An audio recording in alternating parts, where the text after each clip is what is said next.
All right, so just a warning as well, the meeting's being recorded, and I will begin with reading the Indigenous Solidarity Statement.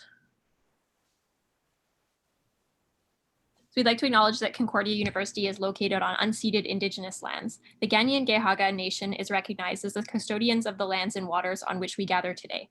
Jojage/Montreal is historically known as a gathering place for many First Nations. Today it is home to a diverse population of Indigenous and other peoples.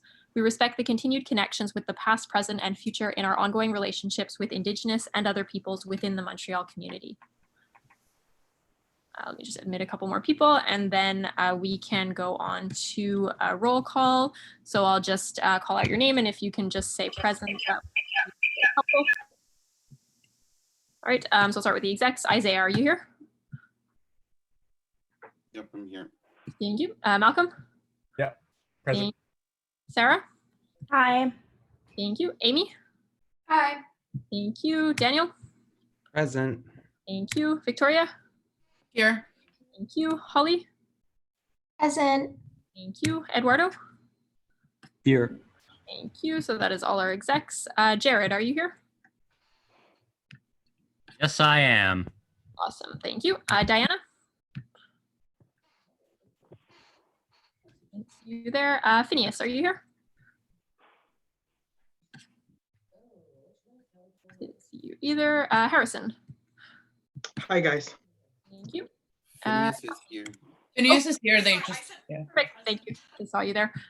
Harrison? Here. Thank you. Howard requested an excusal. Jeremiah is going to be late, and Lauren also requested excusal. Wyatt, are you here? Present. Thank you. Sean Howard. Hello. Thank you. Hi. Is this working? Yeah, you're good. Zachary. See you there. Aryeh, are you here? No.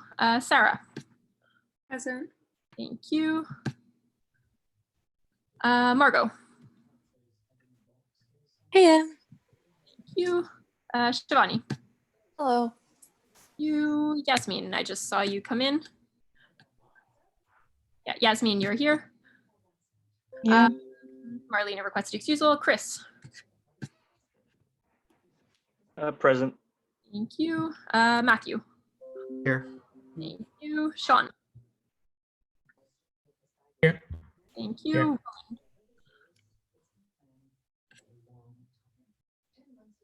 I see you there, but that is tentative. Deborah. Here. Thank you. Nicole or Nikki. Here. Thank you. Brendan. Here. Thank you. Anais. Here. Thank you. James.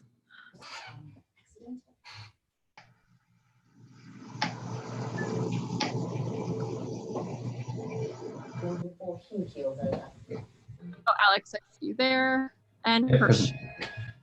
Thank you. Aryeh, I just saw you as well. Thank you, Hirsch. And all right, so we have almost a full house, so that is nice. All right, so without further ado, we can move on to excusals. So for the new counselors, just to let you know some context, all counselors have 2 absences or 3 absences before they're deemed resigned. However, they can request what's called an excusal, and then it doesn't count in their 3 absences. So every meeting we have a couple people who can't make the meeting and then request an excusal. So Howard requested an excusal as he will be about an hour late. Lauren will be a little bit late as well and request excusal, and Marlena did as well. If anyone wants to move to excuse them. Move to excuse. I think that was Hirsch. I started, but someone else said it. Well, either or. Okay, well, I heard you first. Do we have a second to excuse? Oh, second. Second by Sarah. Is there any opposition to excusing the absences of Howard, Lauren, and Marlena? Opposition going once, twice. Okay, so if not, that carries unanimously.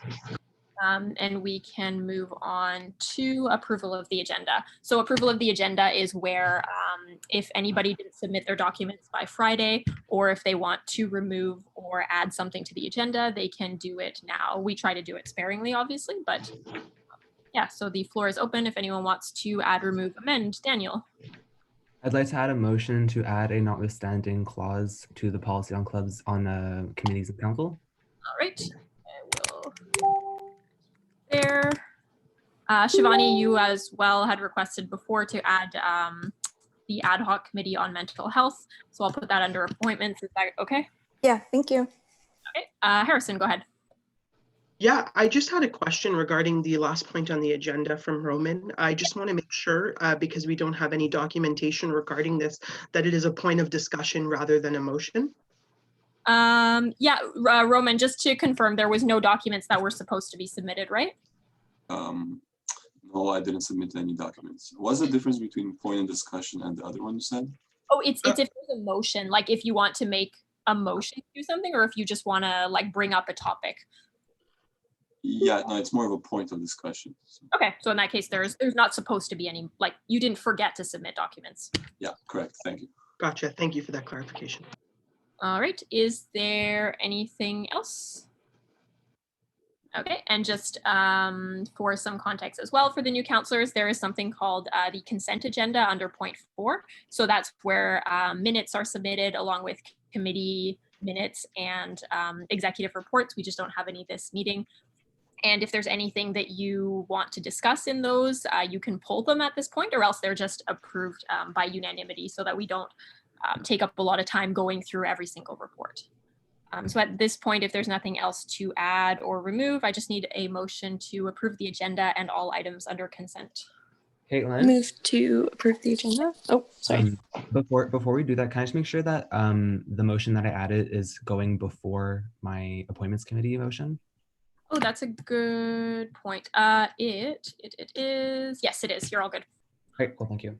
Perfect. All right, so who is the motion to approve? It was Margot. Hi. Oh, thank you. Do we have a second? I'll second. Second by Harrison. Is there any opposition to approving the agenda and all items under consent? Opposition going once, twice. All right, so that carries unanimously, and then I will PDF the agenda and put it into the Facebook group. And then we can move on to the meat and potatoes of the meeting. And this is the Waste Not, Want Not presentation. And Carolus, you have the floor. Do you have a presentation? Or yeah. Yes, I do. If it's okay to share my screen. Yeah, absolutely. Yeah, I have it set up so that you can. Thank you very much. Well, thank you very much, everyone, for having me here, and thank you for being here. So today I want to talk about how to sustain the impact of that Waste Not has had since we started in 2016 into the future. And just to give you a little summary, so the issues that we tackle at Waste Not is coming from the fact that half of what institutions like Concordia send to landfill every year is organic and can be composted instead. And also Canada is actually the largest generator of waste per capita in the world. Landfills are actually the 5th leading emitter of methane in Quebec, which is a gas that traps 70 times more heat than CO2, and it actually constitutes about 15% of Canada's greenhouse gas emissions. So the bottom line here is that waste reduction and composting should become priority 1 at Concordia. So to cut to the chase, since we started in 2016, annual overall waste has decreased by 2 months per person. And by overall waste, I mean landfill plus composting plus recycling. So everything is being generated on campus. And the 2 months coming from this data here. So the year before Waste Not, which is 15-16. I'm just gonna get my laser pointer here. Each person at Concordia generated about 39 kilograms of waste per year. Now, last academic year, each person at Concordia generated about 33 kilograms per year. So that translates to about 16% reduction in overall waste per Concordian. I don't know, precious one. Sorry, I didn't hear that. Can you hear me okay? Yeah, you're good. I'll just mute I think a couple of people forgot to mute their mic, so I'll just do that now. So this is where the 2 months number comes from. Also, annual composting at Concordia has doubled since we started. So we went from about 46 metric tons of organic waste that was composted the year before Waste Not to about 94 metric tons of organic waste that was composted last year. We also have an intern that goes around and takes 2 pictures of every compost bin at Concordia every semester to get an idea about contamination. So essentially, if there's a visible sign of contamination, we mark that bin contaminated. It doesn't matter how much contamination. It could be 1 coffee cup. It could be full of plastic. We mark it the same way. And in winter 2019, there were 32% of compost bins at Concordia had some signs of contaminations, some sign of visible contamination. And in winter 2020, that number went down to 19%. So contamination seems to be decreasing, and we've actually seen this trend in every building that we have toured at Concordia. So I only show here the overall number, but we see this in every single building. But this should be taken with a grain of salt, and the proper way of doing this is to have full-on regular waste audit. But that was a little bit beyond the capacity of us as a student group. But this is something that we want to do in our future state, which is I'm going to talk about a little later. So this impact has been getting a lot of attention. So a couple of years ago, Mr. McKenna, who was the federal minister of Environment, did a tweet on us. She's now the federal minister of Infrastructure and Communities, and she participated in our CU Compost Picture campaign also a couple of years ago. Now, our goal now and in this presentation is to sustain and scale that impact. So I'm going to talk a little bit about the history of composting at Concordia. So in 2008, Sustainable Concordia, which is a Field of View group here on campus, they bought an industrial scale composter and they gave it to Concordia, and they said, we want you to collect the organic waste from campus and use this to compost on site. And so the university did that. And that made Concordia the first university in Quebec to compost on site. And Concordia got a bunch of awards for that. The problem was there was not enough buy-in from the institution, so they didn't maintain it properly and they broke it. So now we ship organic waste all the way to Ontario, about 140 kilometers away, to get composted. So the lesson here is that the students cannot do this alone. Now, a few years later, Concordia actually expanded compost bins in the Hall building. So back when I was undergrad, like 100 years ago, they had compost bins in every floor of the Hall building for a couple of months. But the problem is that the community, including myself, didn't actually know how to use those new compost bins properly. And so these bins were so full of contamination, like coffee cups and plastics, things that are not compostable, that the university had no choice but to take those bins back. So the lesson here is that the university cannot do this alone either. The university cannot just wake up in the morning and say, we're going to have compost bins everywhere, we're going to invest $1 million and problem solved. It doesn't work like that. Multi-stakeholder approach is key here. And these are the lessons that we are learning from and that we have used to build the Waste Not model, which is essentially coupling top-down infrastructure improvement with broad impact grassroots education. And so this is how we started, as a collaboration between administration, who committed to increase the number of compost bins available, and students and faculty who committed to run a broad impact education, which was my role. So what has happened so far? So the year before Waste Not, there were only 9 locations in Concordia that had compost bins in them. Now there is well over 100. And there are 2 important points here. One is that Concordia didn't have the same contamination issues that they had when they tried this before, because there's an effective education alongside it. Also, these bins were so well received. So usually the concern when you put compost bins in public places is that the community would not accept them because there's those incorrect perceptions that they attract rodents and smells and so on. But these bins were actually so well received. A lot of communities were actually demanding more compost bins to be closer to them. And so they have been actually increasing over the past years. So I think the first year of Waste Not, we went from 9 to 27, and now they've been increasing consistently ever since until now we're over 100.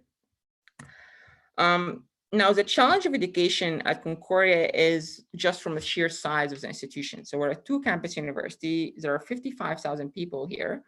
We're essentially the size of a city. And there are 12,000 new people that join the community every year. Also, signs simply don't work.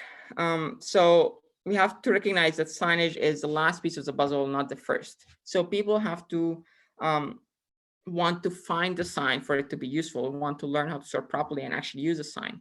So first you need to actually get people off autoballot at waste stations. So there has to be a recognition that awareness efforts to culture changes like vaccines to herd immunity, which essentially means that you can't do a workshop with 10 people trying to get them to be perfectly zero waste. But what you need is to have thousands of people trying, even if they're making mistakes, but you need thousands of people trying. So our approach is to focus on a broad impact education as opposed to deep impact education. So we don't do those hour-long workshops. Instead, we try to talk to as many people as humanly possible, even if it's only for 30 seconds. And what we have learned over the past 4 years so far is that when we help people take those first small steps of sorting their waste, they will take the bigger steps of reducing their waste on their own. Now, I want to show you a little video of, that gives you an idea of the kind of events that we host. We're Waste Not Whatnot. We're a student organization that promotes composting on campus. We want to let students know what they can compost and where they can compost. Bins like this with orange lids. Yeah. Here for organic waste. Okay. So leftover food, soil paper, the popcorn bag, go there. The orange lid. Yes. No plastics and no coffee cups. Okay. We're here once a month with our free coffee events. If you bring your own mug, you can have as much coffee as you want. You can find out more about our events on Twitter, Facebook, or Instagram. Yeah, this video always makes me cry because I really miss that event and the popcorn and the coffee. Okay, so next we have a team of waste ambassadors that used to work with Eduardo last year in orientation and events throughout the year. And essentially the idea here is that any events being hosted on campus anytime throughout the year by anybody, we want to work with event organizers, which essentially means that we ask event organizers to make sure there are compost bins on the event venue, And that's very simple. You just call 2400 and it's free. It takes 30 seconds. And we send them ambassadors who stand next to the waste station and help people learn how to sort out their waste. And to give you an idea about reach, between August of last year till the shutdown in March, so in those 6-7 months, there were over 35,000 people who attended events where our ambassadors were present. That's the equivalent of the entire Concordia undergraduate population. And this is only in 6-7 months, and we have been doing this since 2016. And I just wanted to give you an idea of how broad the reach is. And I would like you to meet the team.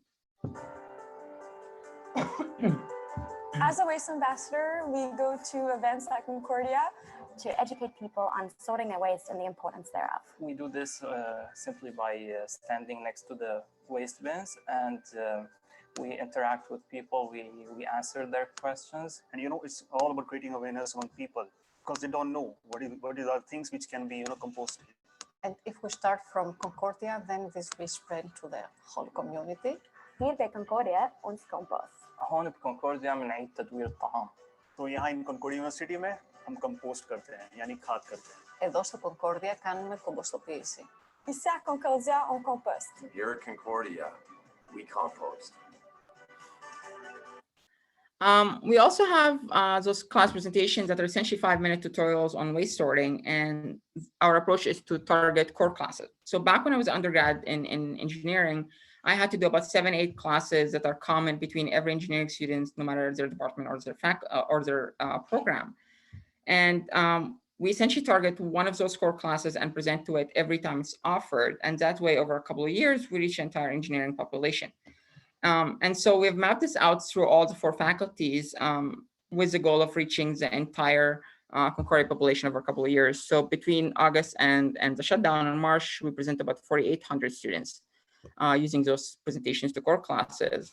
And that essentially translates to about 40% of average enrollment. And with a proper year and a little bit more planning, our goal is to reach 100% of annual enrollment at Concordia. Now, this kind of activity lent itself well to be translated despite the shutdown. So we've actually presented about 850 students since the shutdown via Zoom, and we're very grateful to professors who we have developed really good relationships with, who have been very cooperative and allowed us to do those presentations in spite of the changes and help people learn how to sort their waste even while at home. And surprisingly, these presentations have been very engaging even while on Zoom. So students have been asking all kinds of questions. It was a surprise to me, but it was a pleasant one for sure. Now, it's very important to demonstrate that the entire community is invested to build credibility and build confidence. And so we have those pictures where we ask people in the community to write a personal message and encourage the community to become more sustainable. So we had a few hundreds of those pictures. There are students participating, professors, staff. And one of the things that these pictures help us do is to reach communities where the contemporary sustainability movement doesn't normally reach. So this picture by Awati, her message was Go Green this Ramadan, and it was picked up by Radio Canada International, who interviewed her and did an article with her in Arabic to encourage the community to have a green Ramadan. This is Betty from Ghana, who were actually co-organizing an event this Monday together with the Green Africa Youth Organization. This is Canada's ambassador to Switzerland. This is a professor in Singapore. And there was actually a feature on us in Irish Tech. I'm not quite sure how this happened, but the idea here is to get as broad reach as possible and to reach everybody. With the goal of affecting culture change. So before Waste Not started, only the CSU had a sustainability policy. Now, as of last year, all umbrella student associations have adopted sustainability policy. So one of the things that we worked really hard on is for me to go to present to every council of every student association every year and make the case for why sustainability policy is important to commit to institution memories of work that we have been doing together. And these policies go beyond just the environmental aspect, but they go also to cover the social and economic aspects of sustainability. And it was really encouraging to see real champions who took this message to heart and did the hard work to actually draft these policies and build buy-in within the respective associations and get these things approved. So all of this work has been done as part of the Waste Not Want Not student group. And a couple of months ago, as I mentioned, our goal is to scale this impact citywide. In order to do that, we actually incorporated a spin-off company that we call Enough. And our mission is to do whatever it takes to fix the waste crisis. So our target market is essentially to target communities like Concordia, where you have a large congregation of people that go to that environment regularly, be in the same time in the same place, where it lends itself well to the kind of broad impact education that we do for it to be more effective. And the services that we want to provide is to implement that model that we have, where we couple top-down infrastructure with grassroots education, and also really do data collecting and tracking in a very systematic and methodical way, so that we provide evidence-based recommendation and also use this evidence-based data to drive our actions and our education. Finally, we also want to do some organic waste collection. I'm going to talk about this a little bit later, but this is in development. It's not something that we're ready to do anyways yet. So in terms of coupling top-down infrastructure with grassroots education, what that means is that we would consult on infrastructure and operation when that is necessary. But we really want to do the broad impact education ourselves and want to do the community buy-in building ourselves. In terms of data collecting and tracking, we want to continue doing the things that we are doing right now, where we track the waste stream data and do those quality control tours. But we also want to conduct proper waste audit in a regular way, so that we really know the contamination rates of each of the streams, so that we provide data-driven recommendations and also be able to report progress regularly to the community, so that we build engagement and build credibility. In terms of organic waste collection, this is one of the financial hurdles that exist to composting, because, for example, at Concordia, we pay twice as much to compost 1 metric ton in landfill. So we pay about $300 to compost 1 metric ton of organic waste. It would cost $150 to send it to landfill. So there's a big financial disincentive, and our goal is to make composting cheaper than landfill and flip that into a financial incentive. And we have a clear plan to do that, but it takes time to develop. So the current state of how we do stuff at Concordia is we have a contract between the CSU and Waste Not that is for $7,500 per year for 3 years. This year is actually the last one in that contract, but we have never received that funding for that last year, mostly because we didn't ask for it, because we are in transition and we want to adjust that contract to adjust with our transition. So our original proposal to the CSU that we went to the finances committee, CSU finance committee, with is to cancel the current contract between the CSU and Waste Not and create a new contract between the CSU and NF, the spin-off company, where it will be for the first year, the $7,500 that the CSU has already committed to. And then what we proposed at the time was a $30,000 per year for the following 3 years. And this would be the budget that would break that down. And we commit to hiring at least 5 Concordia students part-time as part of our Waste Ambassadors team. And one thing that I want to make clear is that this is not an investment. The money that you would pay here would not go to doing education anywhere else outside of Concordia. This is really to provide a service for the Concordia community. So the Finance Committee has adjusted this proposal to the following. So cancel the current contract between the CSU and Waste Not and create a new contract that would essentially be $7,500 for the first year, which is what the CSU has committed to, and $25,000 for one following year after that. Now, there's a couple of things that I'm highlighting here just because I wasn't sure if I made this explicit enough in my presentation to the Finance Committee, is because we are a company, we have to collect sales tax. So that's one point. The other point is with those monthly bring your own mug events, we will need support to book space within Concordia and some access to storage space.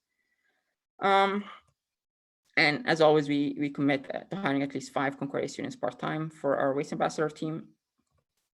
Now, people in Montreal are paying for the climate crisis with their money, with their homes, and with their lives. And the climate strike last year was the largest in history. And Montreal actually has the largest turnout of any city anywhere else in the world. So we live in the right time, and we better be, because the IPCC report has essentially said that this is the last decade to get our act together. And fortunately, we live also in the right place.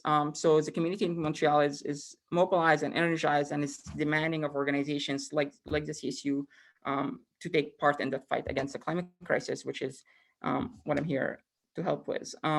So why ask this? We have done it before and we're ready to do it again. Thank you very much. I really appreciate you listening, and I'm eager to answer your questions. This is, as I understand, this is a motion that's before you now. All right, thank you very much for your presentation. So if anyone has any questions or comments as well, someone will have to sponsor the motion, either a counselor or an executive. Harrison, go ahead. Hi, so first of all, thank you for taking the time and thank you for all that you do. So I have 2 questions. My first question is, I noticed that there's a different amount in the years that you requested. Is there a reason why some years you require more funding and other years less funding? So the reason for that is because of COVID. So the first year, because we don't know when COVID is going to end, and we will have reduced activity because of COVID. For example, there's no events to send Waste Ambassadors to, so that cost is removed. And so the second year where we're asking for 25,000, this we're assuming that COVID is going to go away, and we're going to be able to hopefully deliver our full range of services. So just to adjust for COVID. And the other part is also because the CSU has already committed to the 7,500, and I wanted to make it as easy as possible for you guys to say yes. So I have one other follow-up question. I just was wondering, so your old contract, meaning like what you've received from CSU in the past, is it in line with what you're requesting here? Yeah, so the old contract, essentially it covered our operation, but it didn't cover Waste Ambassadors, for example. And for Waste Ambassadors, we had, I want to go to another slide there. We had this contract with the University of Raja Kode. That was a 1-year contract where he provided $15,000. It wasn't actually with us, it was with the CSU, where he gave $15,000 to the CSU to recruit a team of Waste Ambassadors. And that was unanimously approved by the CSU Council. There are 2 things here. The university is not renewing that contract. The other part is this is going to be added to our costs, and so it'll be 7,500 plus that cost for the Waste Ambassadors that our budget didn't include before. The other part is that for the first year of Waste Not, myself and Irbal, who's the bold guy here, we essentially volunteered our time because we are really committed to that work. But that's not sustainable long term, and because we want to sustain this and scale that, we will have to take into account our own salaries, I guess. So this is why the budget changes. Thank you for that. Thank you so much. Thank you for the question. All right, thank you. Margot, go ahead. Oh, can you hear me now? Yeah, you're good. Okay, cool. Yeah, I have a couple of questions. So I took a look at your budget, and I'm wondering, are you guys graduating? Is that yeah. So I'm wondering why you're approaching the CSU for the services rather than approaching Concordia again for another contract. Yeah, so I do have a slide on that.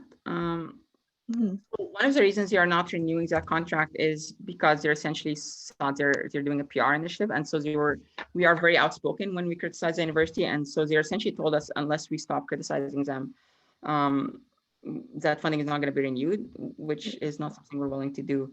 And so to be blunt, we're really counting on the CSU to have our back in there.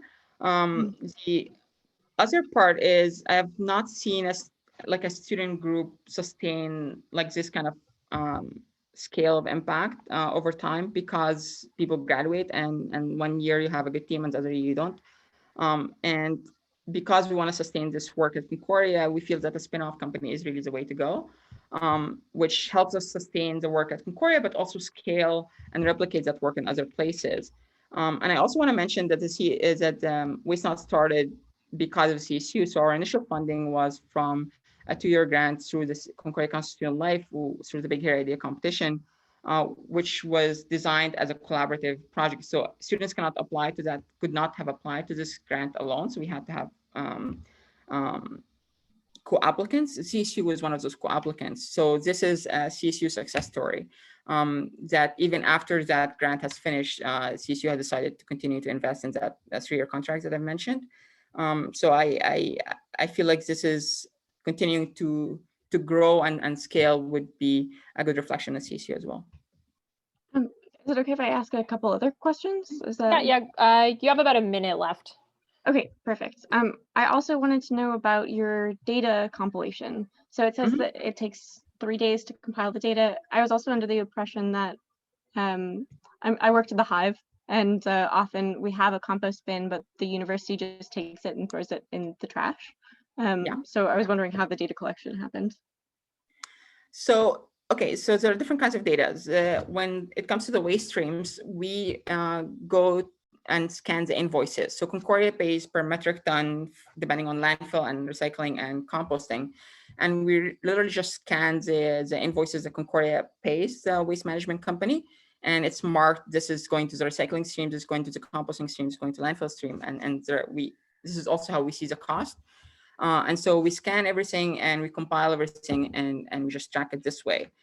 So if Concordia took what you put in a compost bin in a Hive and put in the trash, you will pay for it as if it was going to landfill. It's not compost.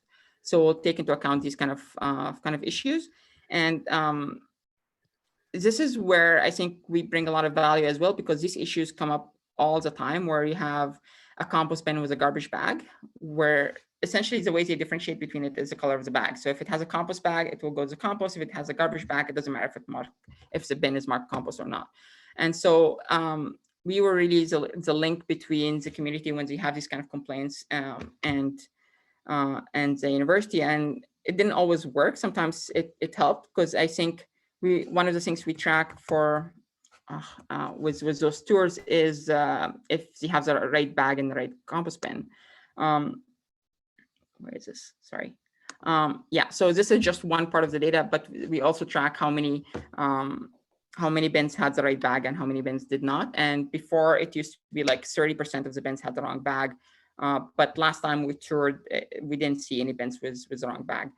So this kind of policing almost really helps, because we put those data publicly and the university doesn't want to look as not competent. So. All right, thank you.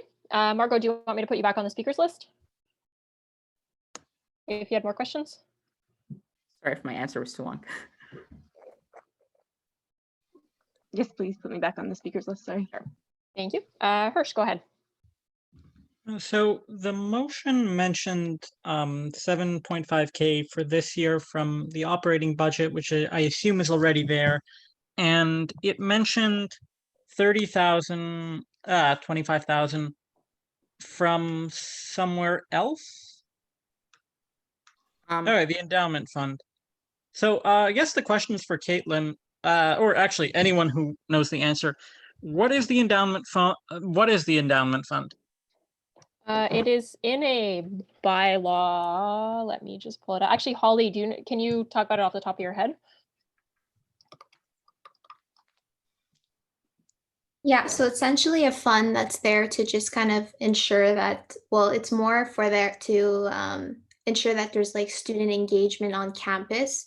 And it's something that we discussed at Finance Committee. We thought of, everyone really wanted to support it, but we were kind of unsure where the money would come from, considering $25,000 is a lot and the operational budget would not be able to support initiative like this. If you read our minutes, you can kind of see how everyone kind of brought up their concerns, especially considering that it's a company now, right? And not a student initiative anymore.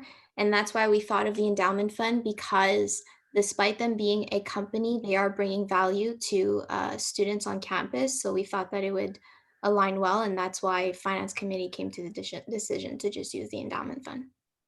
Thank you. And just to answer your question a bit more with the regs in standing regulation chapter, Roman numerals, chapter 11, endowment for student initiatives fund. And it says the endowment fund refers to, the stated purpose of the fund as defined by its memorandum of agreement is to support student-driven initiatives consisting mostly of, but not limited to, capital construction and renovation projects. Such proposed projects shall benefit the entire student body. The fund shall support student life initiatives and activities to support undergraduate or graduate students, and the approval of council is necessary for any disbursement of the funds. So yeah, your speaker's turn. Okay. I just realized I can't make, well, am I allowed to make suggestions at this point, or have I already? You can make suggestions. It's just nobody's actually sponsored the motion yet, so there's not actually a motion on the table currently. All right. No, I just noticed the plus tax part. My understanding is that we have 7.5 without tax earmarked in the operation budget. So it would make sense to me to not break the current contract, and if we are going to go for something next year, to create that as a separate contract that isn't connected to the 7.5K that's currently in the operating budget. Just a thought. Yeah, can I actually add a clarification, Caitlin? Yeah, sure, go ahead. So the motion that is in front of you right now is not the one that was actually voted on FinCom. If you guys look at the minutes, the taxes are not actually included in the motion. So everything that's highlighted right there in yellow was not approved by Finance Committee, including the required space booking ability and access to a storage space. Just for clarification, if you guys want to read more about the motion, I can just put it in the chat for you. Or you guys can look at November 13 Finance Committee minutes. All right, thank you for clarifying. Margot, go ahead. Hey again. I was wondering if you could talk a little bit about some of the disagreements that you had with Concordia. Yeah, so essentially it just really boils down to us talking too much about, for example, how we send our composting to Ontario, how we send our organic waste to Ontario to get composted, because the university has committed multiple times to fixing that issue. So when we first applied to CCSL, there was a letter provided by VP Services at the time, Roger Kure, to support our application, and he did commit to looking at different ways of doing this. And it's a shame because it's not that there are no alternatives. Compost Montreal, for example, is a private company on the island that's 5 kilometers away from downtown campus. And so we simply just refuse to stop talking about it. And so this is what it boils down to. And a couple of years ago, the university committed to using the procurement process publicly. Actually, they wrote an article on Now and so on, to use the procurement process to put criteria when the waste contract comes for bidding again, to say that the maximum transportation would allow is 50 kilometers or something like that. but they simply ignored it. So the contract was renewed again. And to be blunt, like this is not something that we can fix, my team and I, on our own. We need the community to speak up. But we keep talking about it, and that caused a lot of tension. I do want to address your earlier question about the wrong bags. So this is our website here, where you see all the data that we get out of those tours, and you see where we track the wrong bags. And before, it used to be relatively high. So, you know, we used to have like 110, and there used to be about 20, 30 bins that had the wrong bags in those tours, and now it's almost gone. Yeah, and to also talk a little bit the way it works right now, not changing the contract to be was enough would cause us a lot of fiduciary issues, because how we manage our money becomes very difficult, because we are not a club and we don't have our own internal account. That causes us a lot of unnecessary struggles, and so it would really help us to change that contract so that we can send that money to our bank account. Not personal bank accounts, like as a company's bank account, so that we're able to actually use the money that you're providing. And as Holly mentioned, I had meant to point this out explicitly at the finance committee, but I did forget.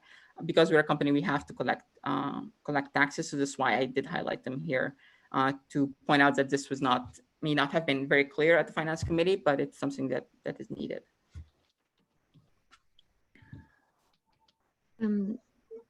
Sorry, thanks. Yeah, I also want to.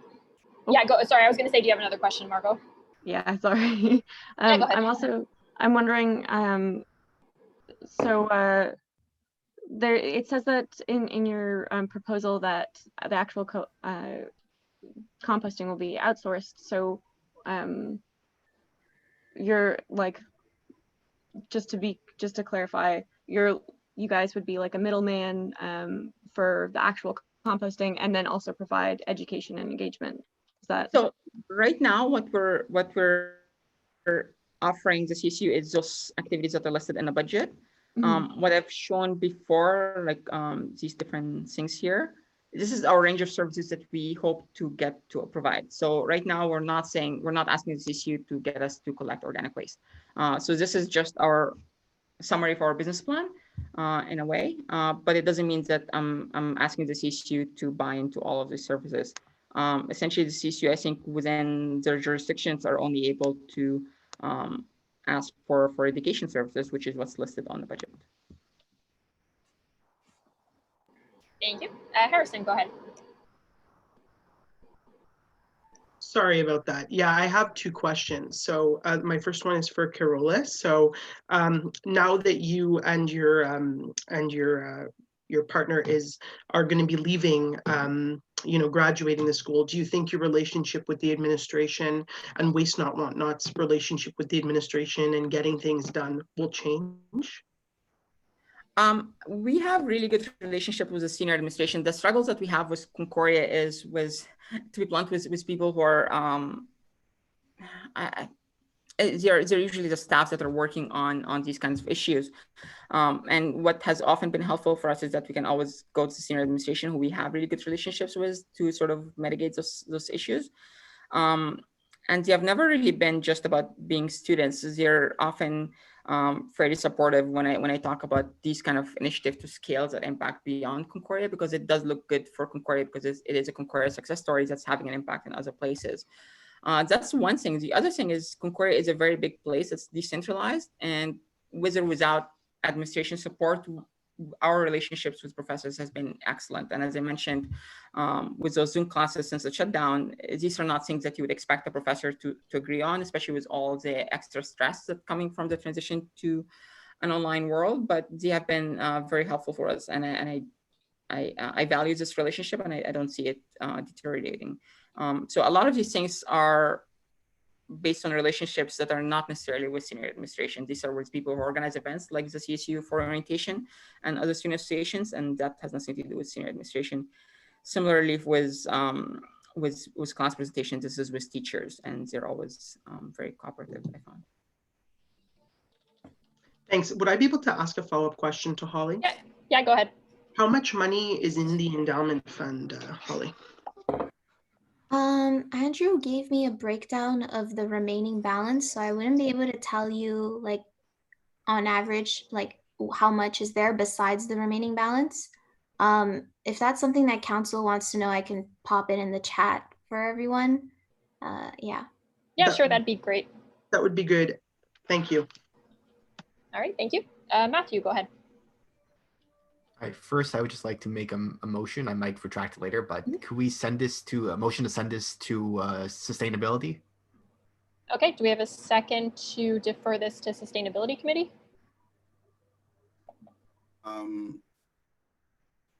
I'll second. Seconded by Hirsch. Did you want to motivate Matthew? Yeah, this seems like something we're all a little confused about. I think if we can get sustainability to just firmly like either agree or work out whatever needs to be worked out, I think if it comes back to council, it'll be easy to approve. All right, thank you. Point of information. Yeah, go ahead, Marco. Does sustainability have the ability to approve that much money? Can I ask? Can I make a comment? Yeah, Isaiah, go ahead. Or Amy, whoever's. No, it was Victoria commenting, but I'll let Isaiah go. But I just wanted to make one thing that before Amy came in, Manuela was aware of this project and she did go over it. Well, I went over it with her and Carol. So I just want to, I guess, say that sustainability was involved in the conversation, just to let you guys know. But go ahead, Isaiah. Yeah, so not to speak to the judge, like we're not here to judge the validity of the project or scrutinize it or anything. It's more so they're asking council for a yes or no on the can the money come from the endowment fund. So it's more so of like they went through consulting, as Vic said, the different committees. They went through FinCom to tailor through the budget to make sure, and FinCom reduced the amount to something they deemed appropriate. But the key, like the endowment fund has to be approved by council. Like this is the approval body for it. So if you think the project should be funded, it's like it shouldn't be put back to a committee to decide for council. We're at the point now where it's like the finances are in order according to FinCom. They had consulted sustainability for the nature of the project. Now let's just see if council approves the fund type of thing. You mind if I ask a question to Holly? Yeah, go ahead. So Holly, so just to clarify, this would all come from the endowment fund except for the taxes. So like, what would be the net like CSU budget look like with these expenses? So essentially, FinCom, what we agreed was $7,500 since we have a contract that was done with Waste Not Want Not in the past. We figured that we would pay that out of the operational budget since it's something that we have a contract, right, with them. The taxes were not included. So the motion that FinCom came on agreement with is that it's $7,500 from the operational budget for this year. And then next year it's $25,000 that comes out of the endowment fund. And originally when Carolus came to FinCom, he wanted to make it a multi-year payment. However, so a finance committee member thought that it might not be beneficial considering that we're in COVID and we don't really know what's going to happen in the future. So we decided to make it more on a yearly basis rather than multi-year. I put the motion in the chat, so maybe that'll help clear things out. Did I answer your question, Matthew? So it would make much change to the overall CSU budget. Yeah, in terms of the CSU budget, the only change that there is the $7,500. Regarding the rest, that's all in the endowment fund. Okay, thank you. All right, thank you. So we're currently at our 20-minute cap, but does anyone want to throw out a number for how much longer we want to stay on this point? 10 minutes. 10 minutes? Is there a second for 10 minutes? Second. Second by Matthew. Is there any opposition to 10 minutes? Okay, so that carries unanimously, and I'll keep going with the speakers list. The current motion on the floor is to defer to sustainability. Chelsea, go ahead. I was going to speak on another topic. I can put you back on the speakers list if you want. Okay. Perfect. Hirsch, go ahead.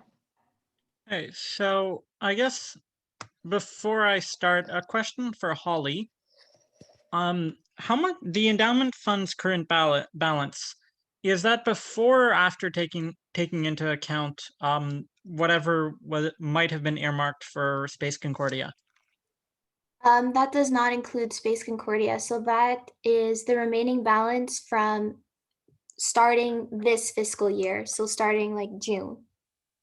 Okay. Do we have any sort of ballpark figure for how much gets added to it next year?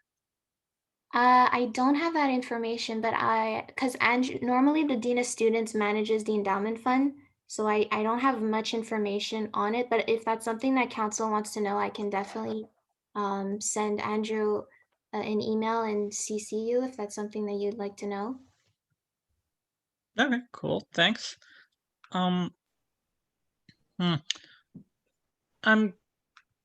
Wait, Caitlin, we're currently on the motion to table, correct?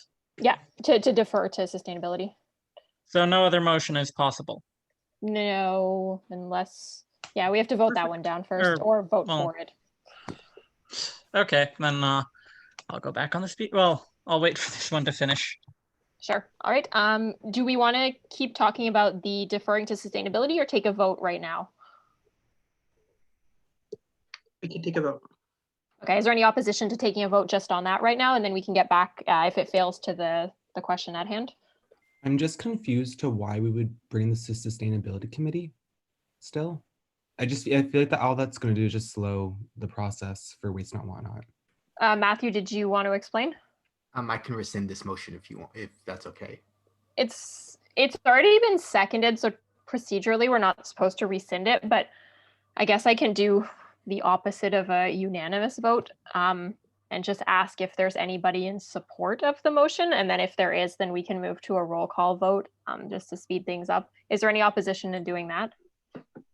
Because I feel like the room is pretty amenable to not sending it to sustainability. So is there any support for sending it to sustainability committee?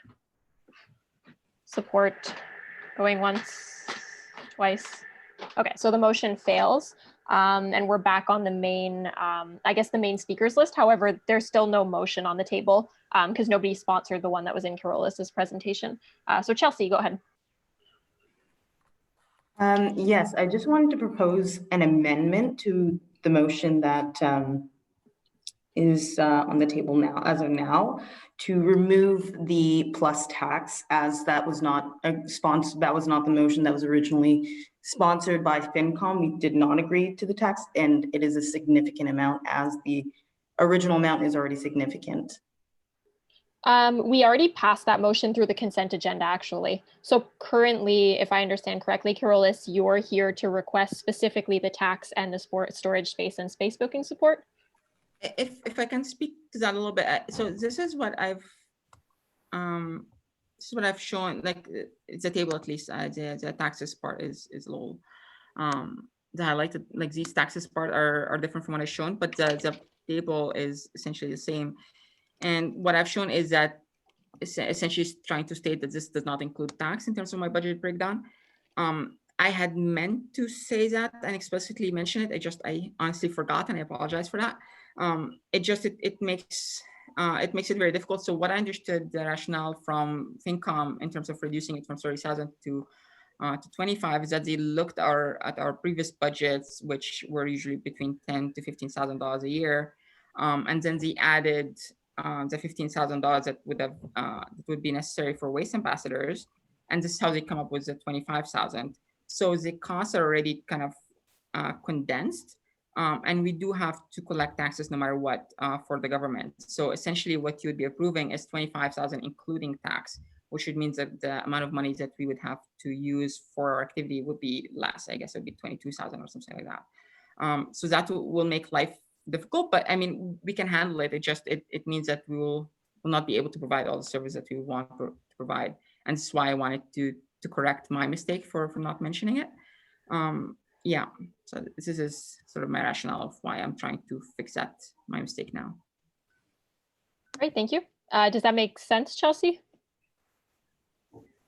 It does make sense, but again, just to reinforce, what Holly was saying before, this was not the impression that we were under, that we had the responsibility to give like the taxation money as well as the 25,000. I'm not sure if that's how it was done in the previous 2 years for the $7,500. But I know for FinCom, that was not the impression that we had, that it was 25,000 plus tax that we were sponsoring. To answer that question, in terms of the previous 2 years, it was not done this way because we were a student group that didn't have to pay taxes. So that's what it boils down to now. That makes a lot of sense. Thank you. Harrison, go ahead. I'm really sorry. Privilege. Oh, yes. I should have been a point of order. I'd like to second Chelsea's motion. But that motion was already approved through the consent agenda. There's actually slight variations, but you know what? I'll get to. Where are the variations substantive? Like, are they significant? The variations has to do with the booking and spaces. Okay. Oh, so Chelsea, you wanted to support that last one though, right? Just to confirm. Sorry, just to figure out where we are exactly. I wanted to support the last, be it for the result. Oh, okay. Okay, perfect. In that case, yes, Hirsch, you can second, and then, but you did not want to support the tax part, correct? No, I don't support that part. Okay, perfect. So in that case, seconded by Hirsch, and then we will begin discussion on the motion. So it's basically as it reads currently, just without the plus tax after the 7,500 and the 25,000. So Harrison, go ahead. Yeah, I'll speak on that tax issue. So to be frank, first of all, I think you guys do a great job. You guys do a lot for the school, but the amount is high. And then, you know, having to buffer the taxes on top of that becomes, in my personal opinion, unbearable, and it drains a lot of money. So I think I'd like to support my previous counselor in going forward with the amount discussed without the taxes. All right, thank you. Hirsch, go ahead. I'd like to amend the motion on the table. So the storage, the thing is with storage space is I don't actually know if we have storage space available. I know that that's always been an issue with the clubs and whatnot. There's a shortage of spare rooms. So I'm going to suggest making that sort of contingent on the executives determining that we have this space and that it's available. I'm not sure how to phrase that though. What we can do Can I add is, to that, Caitlin? yeah, sure. If you can respond, that would be great. We don't have space for anything. We were like I'm currently for the student building. We're looking at what we need and what we currently have, and it's very clear that like we're really scrambling to find space for even just the CSU and not even our subsidiaries and external people to support. So using our space, I don't think would even be possible as it stands. All right, thank you. So with that clarification, did you want to put an if possible, or did you want to remove it, Hirsch? If Daniel's amenable to this, perhaps rewording it as provide storage space in the event that we acquire a building or in the event that it becomes available and there are no other pressing needs for internal. Yeah, like I'm amenable to that. Curly's, how big of a space are we talking about? So we essentially have a trolley that we have everything on. Right now it's in a cage in the whole building basement. I don't foresee us not getting access to that space anymore. But again, because of the tense relationship with the university, I wanted to put this as a backup that if we have to find a different space, then we have a space for a trolley, which is essentially really just the size of Okay, we have like the Reggie's basement. Just a normal trolley. That's it. That we put stuff on. Okay, well we have like the Reggie's basement in that case. If it's just for that trolley, then like it shouldn't be hard for us to find. So I thought you meant like you need like a separate room and everything just for marijuana. Okay. I mean, is in the event that it becomes available, is that should be fine. Okay, Yeah. perfect. And Hirsch, you're amenable to that too? Yep. Okay, is there a second for adding that caveat? I'll second it. Seconded by Daniel. Is there any opposition to adding it? Opposition going once, twice? Okay, so that carries unanimously. And Margot, the floor is yours. Hi, sorry, I have one more question. I'm sorry. I used to be on the board of the Concordia Food Coalition, and I'm wondering what like real, like they do volunteering, they do like explaining food systems and stuff like that. I don't like really understand what you would be offering that they couldn't offer if there was like student interest and volunteer in it. That came across like really intense, but I'm actually honestly like asking, and I just want to give you the opportunity to talk about it. Yeah, so I mean, nothing that we do is rocket science, so we recognize that. I think the difference is the scale at which we do our work. So as I mentioned, we try to reach tens of thousands of people. And so this is what we offer, is trying to do this at scale. And instead of doing workshops, which the Food Coalitions is quite qualified, a lot more qualified to do than us, we don't focus on these kind of deep impact kind of activities, which are important, but instead we focus on broad impact, where we want to talk to as many people as humanly possible, and just trying to help them make those very small steps. So this is really the difference is the scale and the kind of activities that we do. All right, thank you. Thank you so much. I appreciate it. Thank you. Okay, so if there are no more questions or comments, we're at our 10-minute cap, so we can move to a vote. So the motion on the table is the one you see on the screen, just minus the plus tax after 7,500 and 25,000. And as well, there's a caveat after the word storage space in the event that it becomes available.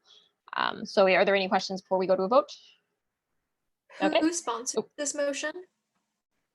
It was Chelsea. And then seconded by Hirsch. All right, so is there any opposition to the motion as amended? Opposition going once, twice? Okay, so in that case, that carries unanimously. Is there anything else from your end, Carolus? I was going to suggest to have a separate vote in the tax part, but again, I appreciate the support, and I also want to say thank you to Victoria and Holly for their support, and Manuela before that for the discussion and consultation, and Eduardo before that also. We have talked about this to get his feedback as well. So I want to thank everybody. I don't know if it's possible to have a separate vote on tax, but again, we'll find a way to get things to work. I mean, if council wants to support a second vote. Hirsch? I'm gonna suggest that if you want to, like, I would suggest going back to FinCom to iron out the tax thing if you want. Okay. Because I feel council's not, like, we'd rather FinCom's opinion on that. Sure, I appreciate that. But anyways, I do want to say thank you to all your support and the special people that I got to work with. It's been a pleasure. All right, that's awesome. Well, thank you so much for coming to council and Thank you. taking the time to present, and have a good night. Appreciate it, you too. Thank you. All right, so at this point, we're done presentations and guest speakers. So we are on the point of appointments. So if you folks remember, we've had a couple of committees or several committees with seats open that we tabled until after the by-elections to give a chance for new councillors to nominate themselves. So we'll just do our typical appointments, we call it appointments procedure. If there are more people than there are a number of seats open, we'll go to secret ballot. We'll start with the executive or chair of the committee, just giving a little bit of explanation of the committee, how often it meets, and what it does. And then people can nominate themselves or somebody else. And then I'll give a couple minutes for motivation, so people can say why they want to sit on the committee or why they think they're qualified. And then we can move to a vote. So is there any questions before we get started? Perfect. So in that case, we can go straight into 6A, which is the Sustainability Committee. And Amy, if you want to give a brief explanation of the committee and how often it meets, that would be awesome. Sure, thanks, Caitlin. And again, I'm very new to this position, so I can't be super specific about this, but we do meet bi-weekly on Wednesdays from 12 to 1.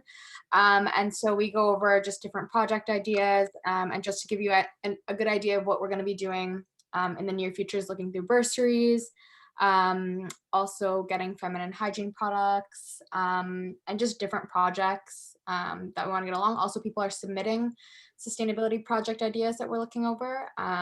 So that's been kind of what's going on in a brief. All right, thank you.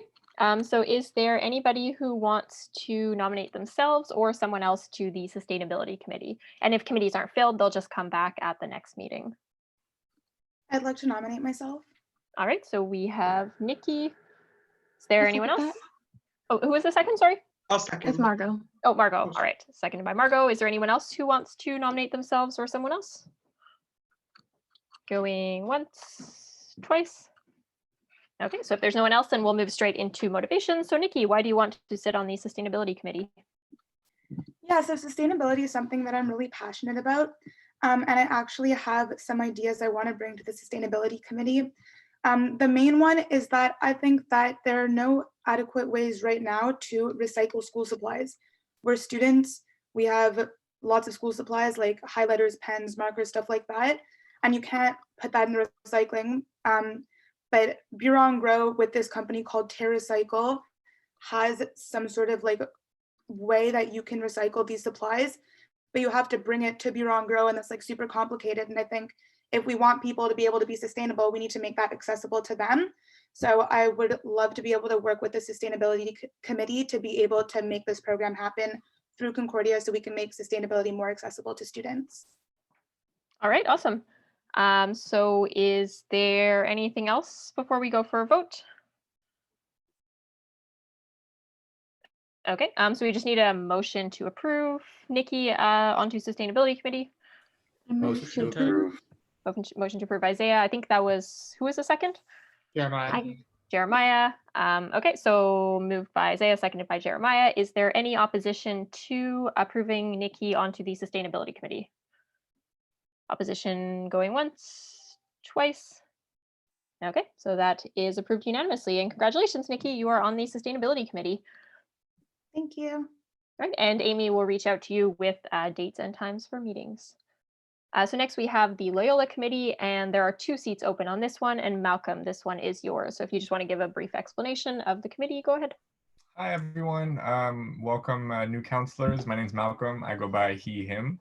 I'm the chair of the Loyola Committee. I don't know if it's helpful if you guys have been on Loyola campus before, but we have a few members who are not, who their programs are not on Loyola campus, and they're a great addition, so don't be scared about that.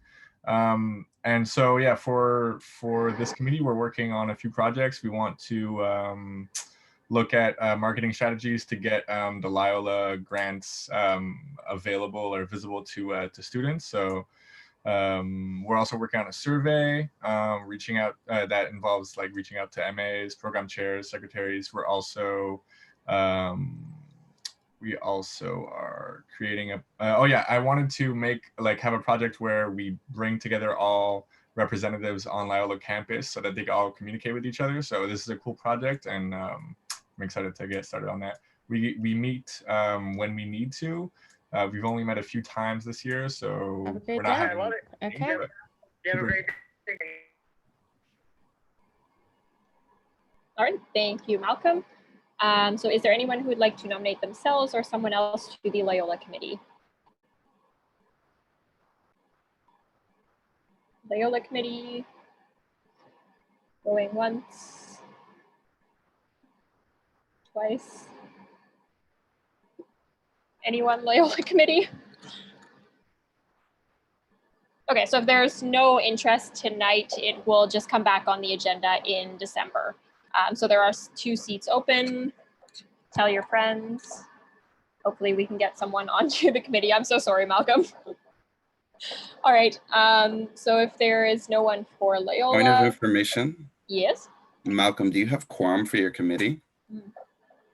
Like how many members are you at? 2 counselors and a student at large, so yes. Okay, so Well, 3 voting members should be in there. There's only one person missing. Okay. Oh, there's only one. There's not 2. I think there's. Oh, I have Jared, Sean, and Yasmin for counselors. Oh, okay. So there is only 1 seat open. My bad. That was my mistake. Okay, so that is good. That will come back next meeting. So we are on the Fee Levy Review Committee, and Eduardo, you can go ahead. Yep. So this committee, the name is quite self-explanatory. Our job is to review fee levy applications. Currently, there's 3 groups that are trying to become fee levies. They have to submit all their documents by December 7th for us. And then we have between then and let's say early February, where we should review all their application in detail, make sure all their paperwork's in order, make any recommendations to them, since this is normally a big jump for a group to become a fee levy, and assist them in any way possible before hopefully approving them to council to send to the general elections to become a fee levy group. All right, thank you. So is there anyone who wants to nominate themselves or someone else for the Fee Levy Review Committee?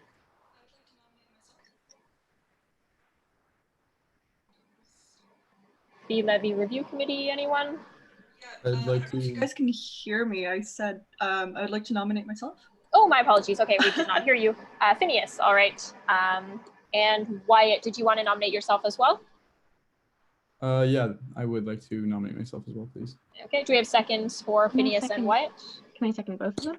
Yeah, absolutely. Yeah, so seconded by Margot. Is there anyone else who wants to nominate themselves?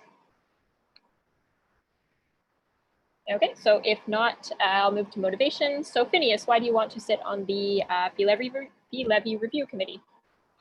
My specialization has always been clubs and services, and analyzing fee levies I think is something really important. It's a big jump, it's a scary jump for a lot of services around Concordia, and it's something I would really like to participate in analyzation. I also have a question outside of this, but I'm not sure if I'd be able to ask that here. Yeah, absolutely, go ahead. I had noticed in the agenda that Daniel was also had put in the appointments committee. I was wondering if somebody had ran for a committee, would that affect their availability to also run on that committee that has yet been discussed? Nope, nope, counselors can sit on as many committees as they want. Thank you so much. Awesome. Wyatt, go ahead. Yeah, so I tried initially to be part of the Clubs and Spaces Committee earlier, which didn't go through. I think I would be good at analyzing the fee levies that are being put forward. I'd be able to take a step back as well and kind of analyze them objectively, and would just be excited to get to work with everyone on a committee as my first committee. All right, perfect. So since there are 2 counselors vying for 1 seat, when we do the vote, we'll do a closed ballot. But before that, is there anyone who wants to motivate for either of the 2 candidates? Okay, so if there aren't any specific motivations, then, so this is the procedure for closed ballot. So basically I just hit pause on the, anyone, LSFC?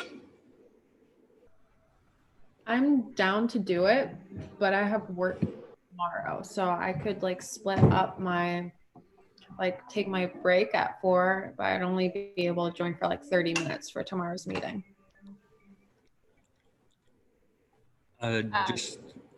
Just on that, normally because it's library admin and they do work, all the meetings are going to be during the day for the entirety of the year. So I don't know if that's going to affect you, Lauren, for everything or just tomorrow. It's just tomorrow because all my work, I'm on a work term right now, so the rest of it should be just normal like school like term. Is that okay for the committee, Eduardo? Yeah. It was more for Lauren if she still wanted to do it if she couldn't attend all of them. I mean, I would, you know me, like I show up to as many as I possibly can, so like I'll find a way to make it work. But it's just a little more difficult because I'm working right now. But I mean, like. All right, then. Do we have a second for Lauren on the Library Services Fund Committee?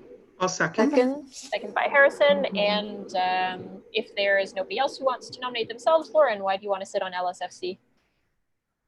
Sounds like fun. I love books. I read all the time. All right, thank you. Okay, so we just need a motion to appoint. I move to appoint. Motion to appoint Margot, seconded by Shivani. So is there any opposition to appointing Lauren to the Library Services Fund Committee? Opposition going once, twice. All right, Lauren, you are appointed to the Library Services Fund Committee. Congratulations. Awesome, can't wait. All right, so if there's nothing further there, we can move on to Sponsorship Ad Hoc Committee. And Victoria, this one is yours. I'm actually going to speak on behalf of it because I co-chair with Victoria. Oh, perfect. Go ahead. So essentially, this is sponsorship, right, that we're talking about? Yes. Yeah. Yeah. So essentially, what we do is we kind of work on finding a process to help sponsorship, especially for clubs, considering these times with COVID. A lot of them have been struggling with finding funding. So essentially what we've been doing is we worked on a package. Hopefully we're going to be sending that, well, we're going to be reviewing it at the sponsorship committee and then sending it to the COM so that they can create a package and share it with clubs. So if sponsorship is something that interests you, feel free to join us. All right, is there anyone who wants to nominate themselves or someone else to the Sponsorship Ad Hoc Committee? I'd like to nominate myself. Perfect. That was Alex, right? Correct. Awesome. Okay, so we have Alex. Is there anyone else? Okay, so if there is nobody else, Alex, why do you want to sit on the Sponsorship Ad Hoc Committee?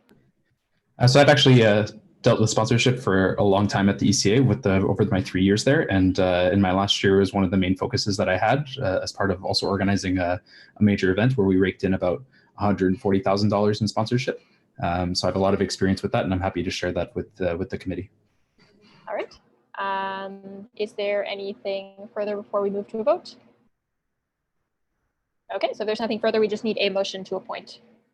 Motion to appoint. Seconded. Hirsch, seconded by Margot. Is there any opposition to appointing Alex to the Sponsorship Ad Hoc Committee? Position going once, twice. Okay, so if there is nothing, no opposition, then that is unanimous. And congratulations, Alex, you are on the Sponsorship Ad Hoc Committee. Thanks, everyone.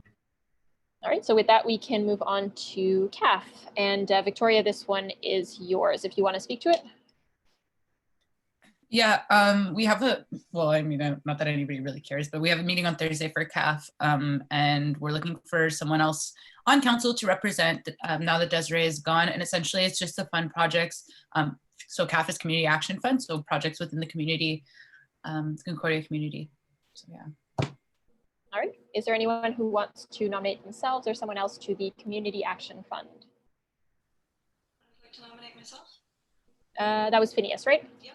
Perfect. Okay, do we have a second? Second. Second by Harrison. Does anyone else want to nominate themselves?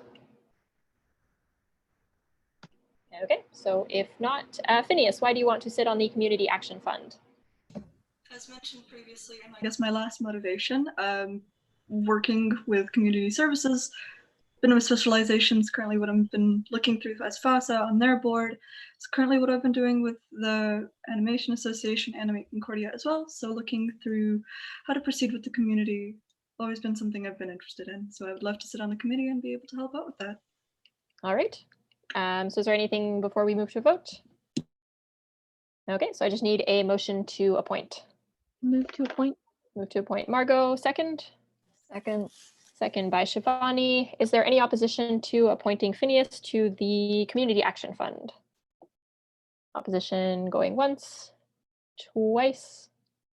Okay, so that is unanimous, and congratulations, Phineas, you are on the Community Action Fund. I'll send you an email with the details for the meeting. Oh, thanks a lot, Victoria. And with that, we can move on to Senate. And Sarah, this one is yours. Hi guys, I'm Chair of Academic Caucus at Senate. At Senate, we discuss important advocacy issues pertaining to the university admin. So this includes any issues you might have within arts and science, fine arts, especially right now with COVID. You'll be able to express the need for pass or fail, which is what we've been working very hard in doing. The admin can be quite annoying, but it's always good to really push for these issues and stand in a united front. So it's one of the highest decision-making bodies in the terms of academics and curriculum, besides the Board of Governors. So yeah, that's Senate for you. All right. Is it a faculty-specific seat? No, it's just counselor. Okay, perfect. Hirsch, go ahead. I'd just like to ask Sarah, if you can clarify what the time commitments are for the new people here. Every Friday, once a month at 2 p.m. is for Senate. I'll copy paste the website right now. And then we meet bi-weekly at the same time at 2 p.m. All right, thank you. Margot.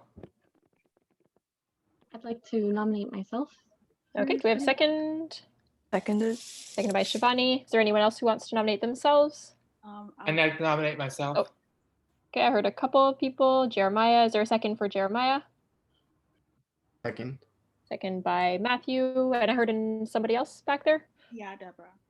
Oh, Deborah, perfect. Is there a second for Deborah? Second. Second by Matthew.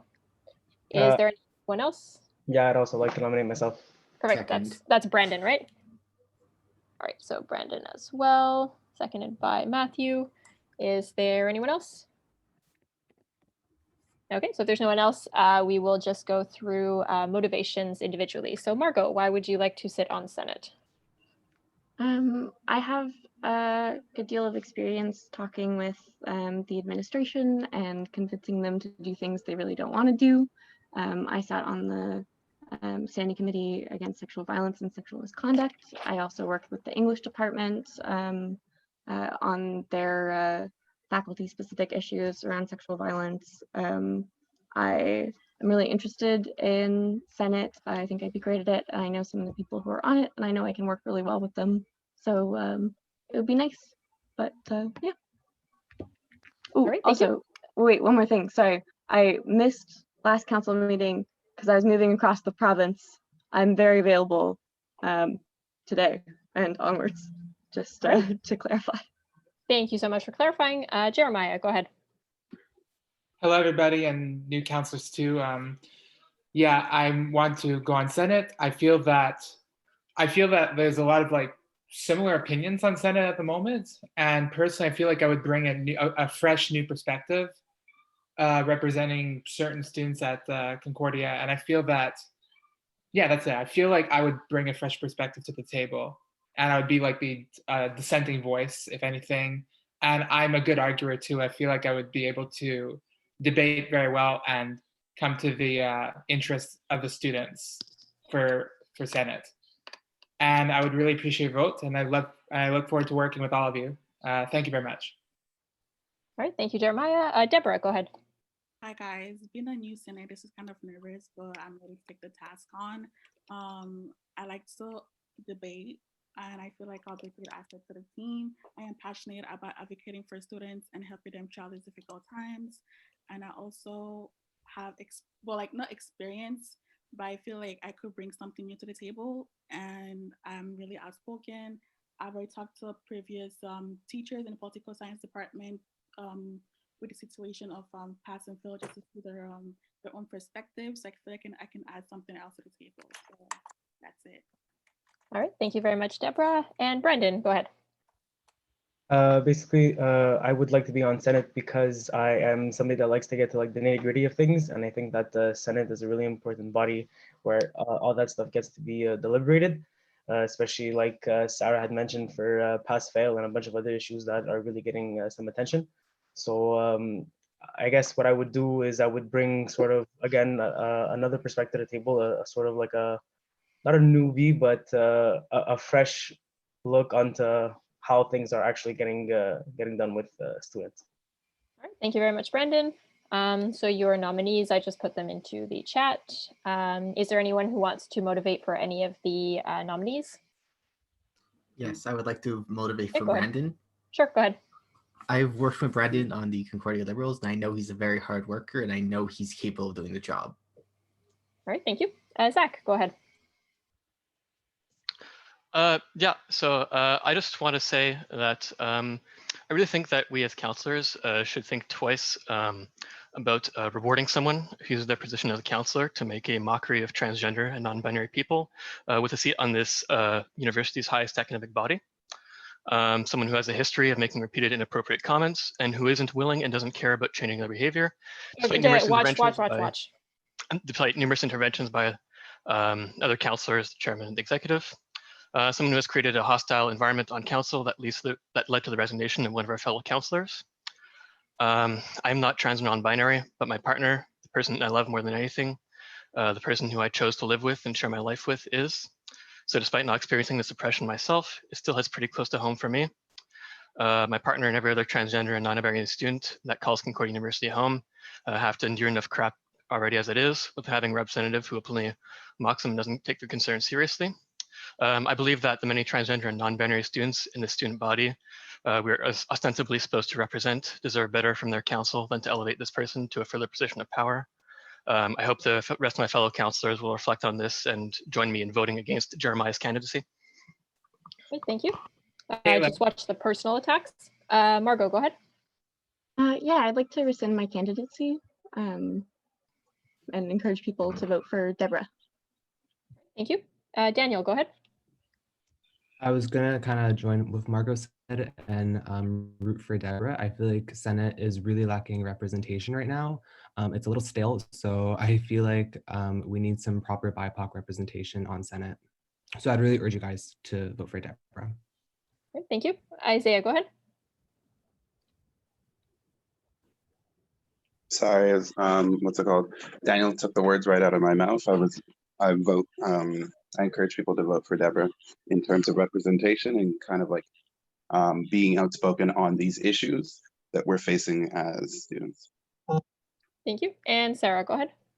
Yeah, I'd be reiterating to vote for Deborah. She'd be a very good, I've seen her at PSSA, so I know she's very vocalized and very opinionated and in fighting issues in class, so yeah.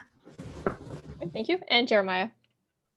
I just want to respond to what Zachary's saying. A lot of the stuff that Zach's referring to was a bit like over exaggerated, because what happened was I wasn't trying to attack anybody. Like there was just a misunderstanding, and we settled that. We hashed it out, and that's it. Like I'm not trying to attack anybody here, and you know, I understand what you're talking about because I identify as reciprocal gender. So I get what you're saying, dude, you know?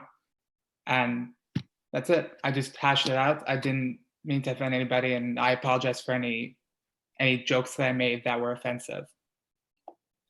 Thank you, Jeremiah. Oh, Howard, go ahead. Yeah, so apologies for joining late. To my understanding, we are voting for the appointments of Senate now, correct? Yes. And who are the candidates? Currently, we have Jeremiah, Deborah, and Brandon. Okay, Jeremiah, Deborah, and Brandon. And there are how many seats open? One seat? One. Okay, then in that case, would I be able to motivate for Jeremiah? Yeah, go ahead. Okay.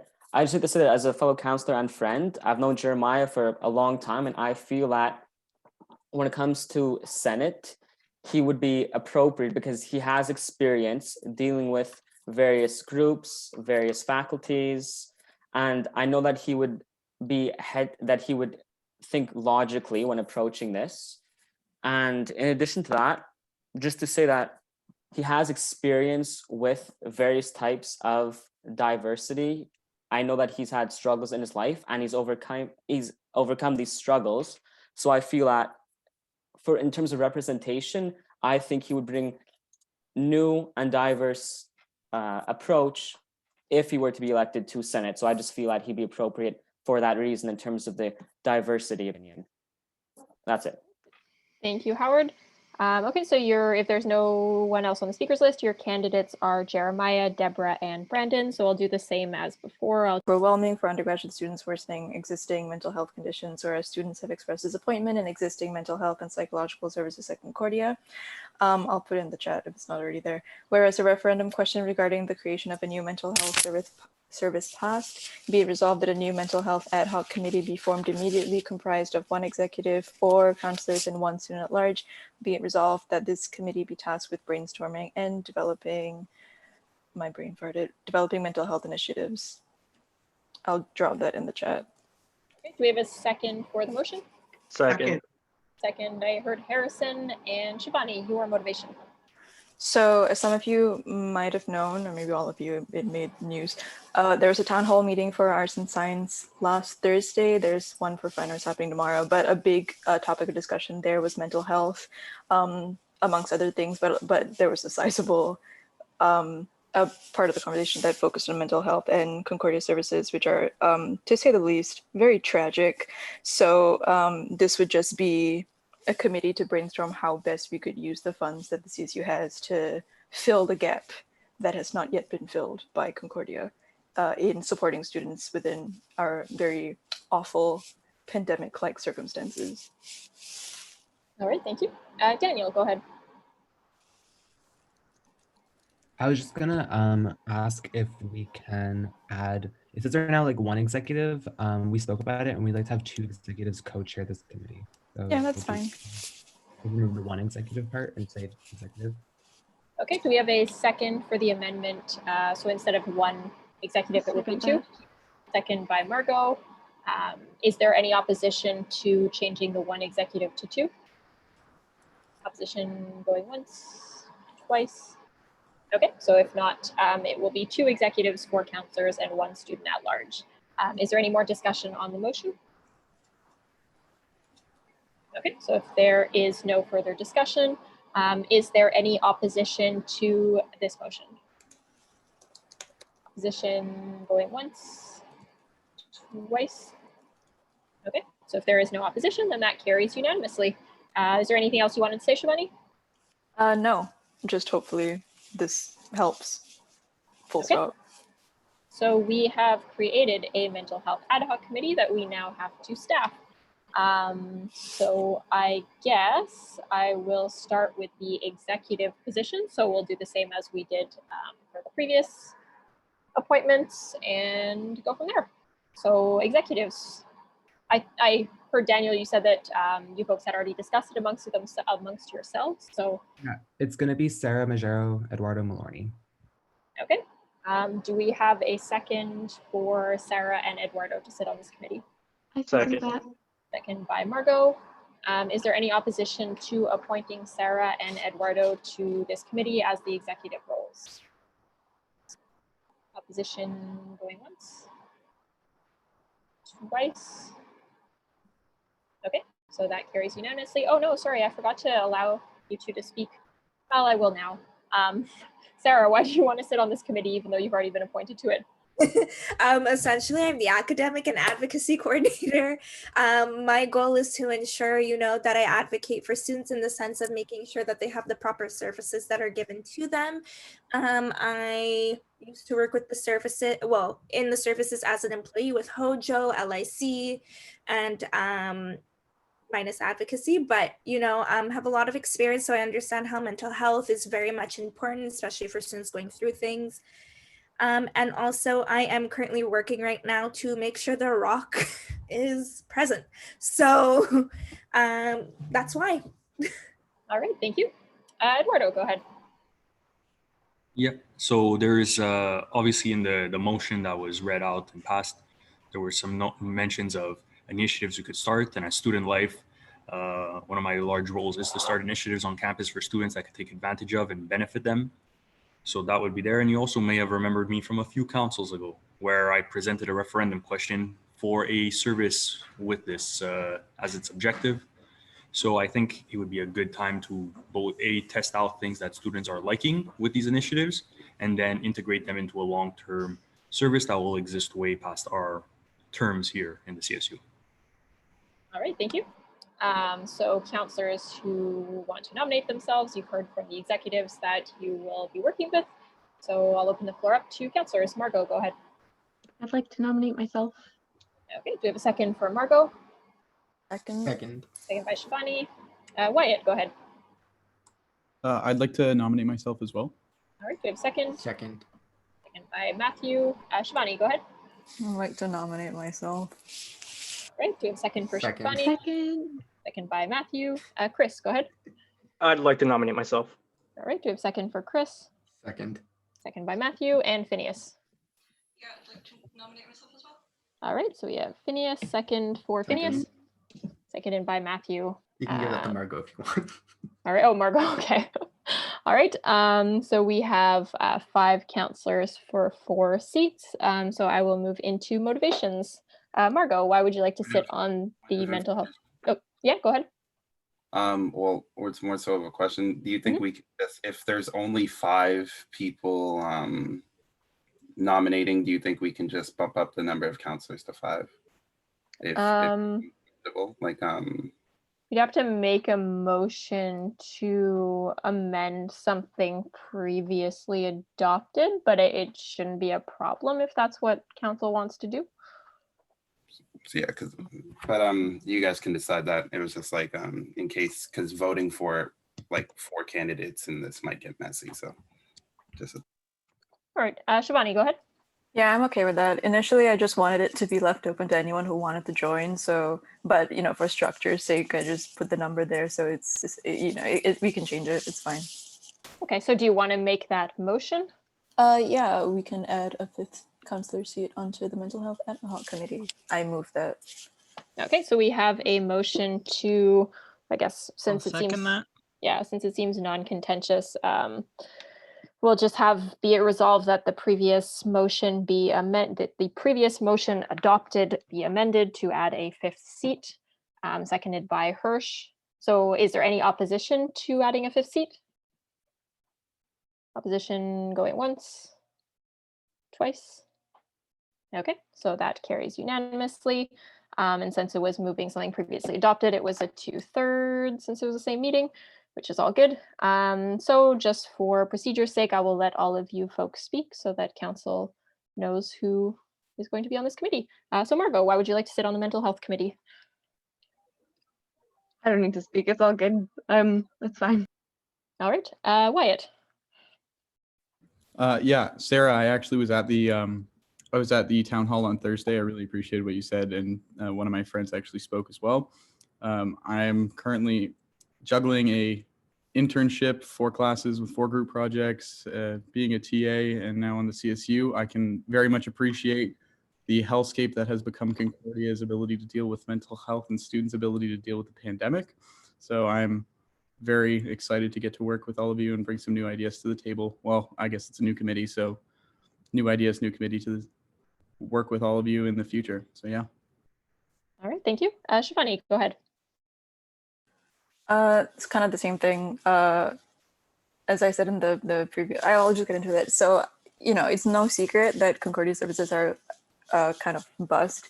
And because of that, I've sort of been ignoring it completely as an option, which, we have the power to discuss how the CSU can help with that. And I have a couple of ideas. The only thing to discuss is whether they're financially feasible or not. So I just like to discuss that with other counselors and see what we can do.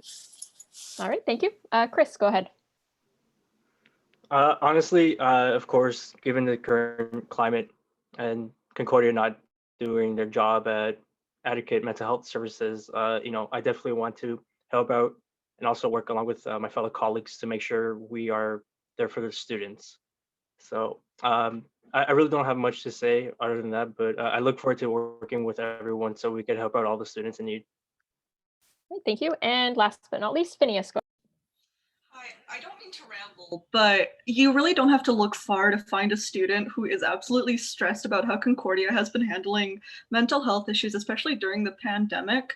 I love giving people the example of just looking on r/Concordia and seeing at least 5 posts stressing how stressful the situation has been, right? And I have talked to so many students, I've heard so many voices, all of which are kind of agreeing that Concordia has not just handled this situation well. It's really nothing hidden, right? And I think that something needs to be done specifically about it. We might not be able to do it financially, but at least if there's an attempt made, I would love to be a part of that attempt because I feel like it's something that Concordia is lacking. And if the executive board is not willing to do something about it, I feel like it is left up to the students. Once again, I would just really love to be a part of that. All right, thank you. Perfect. So since we have 5 counselors for 5 seats, we just need a motion to omnibus approve all of the candidates. So motion. All right, that was Alex. Do we have a second? A second. Second, I think that was Jared. It was. All right, perfect. So is there any opposition to Omnibus approving Margot, Wyatt, Shivani, Chris, and Phineas to the Mental Health Committee? Opposition going once, twice. Okay, so that carries unanimously. All right, folks, congratulations to the 5 of you. You are now comprising the Mental Health Ad Hoc Committee. Was there anything else on this, Shivani? No, Caitlin, thank can you, you just- everyone. Okay, yes, someone said my name. Sorry, I keep glitching out, so I don't know when to actually talk. Can you just repeat who's in the committee so I can write it down? Yeah, it is Margot, Yeah. Wyatt, Shivani, Chris, and Phineas. Okay, cool, thank you. Awesome. So Daniel will be in contact with all of you.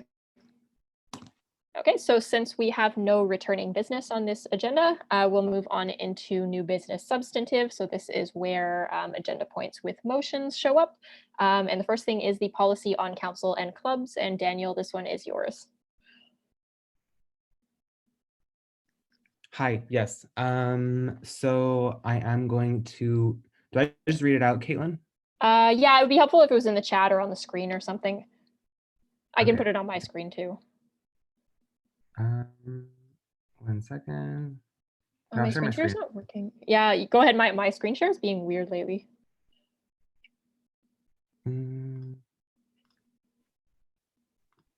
Okay, here's the motion. Do we all see it? You're good. Okay, you want me to read it out loud? Mhm. Okay, so whereas there is currently no withstanding clause in the policy on council and committees, whereas the CSU standing regulations contain a notwithstanding clause for exceptional circumstances, be it resolved that the following be added to the scope section of the policy on council and committees. The following rules may be suspended or not withstood by a 2/3 majority vote at any time.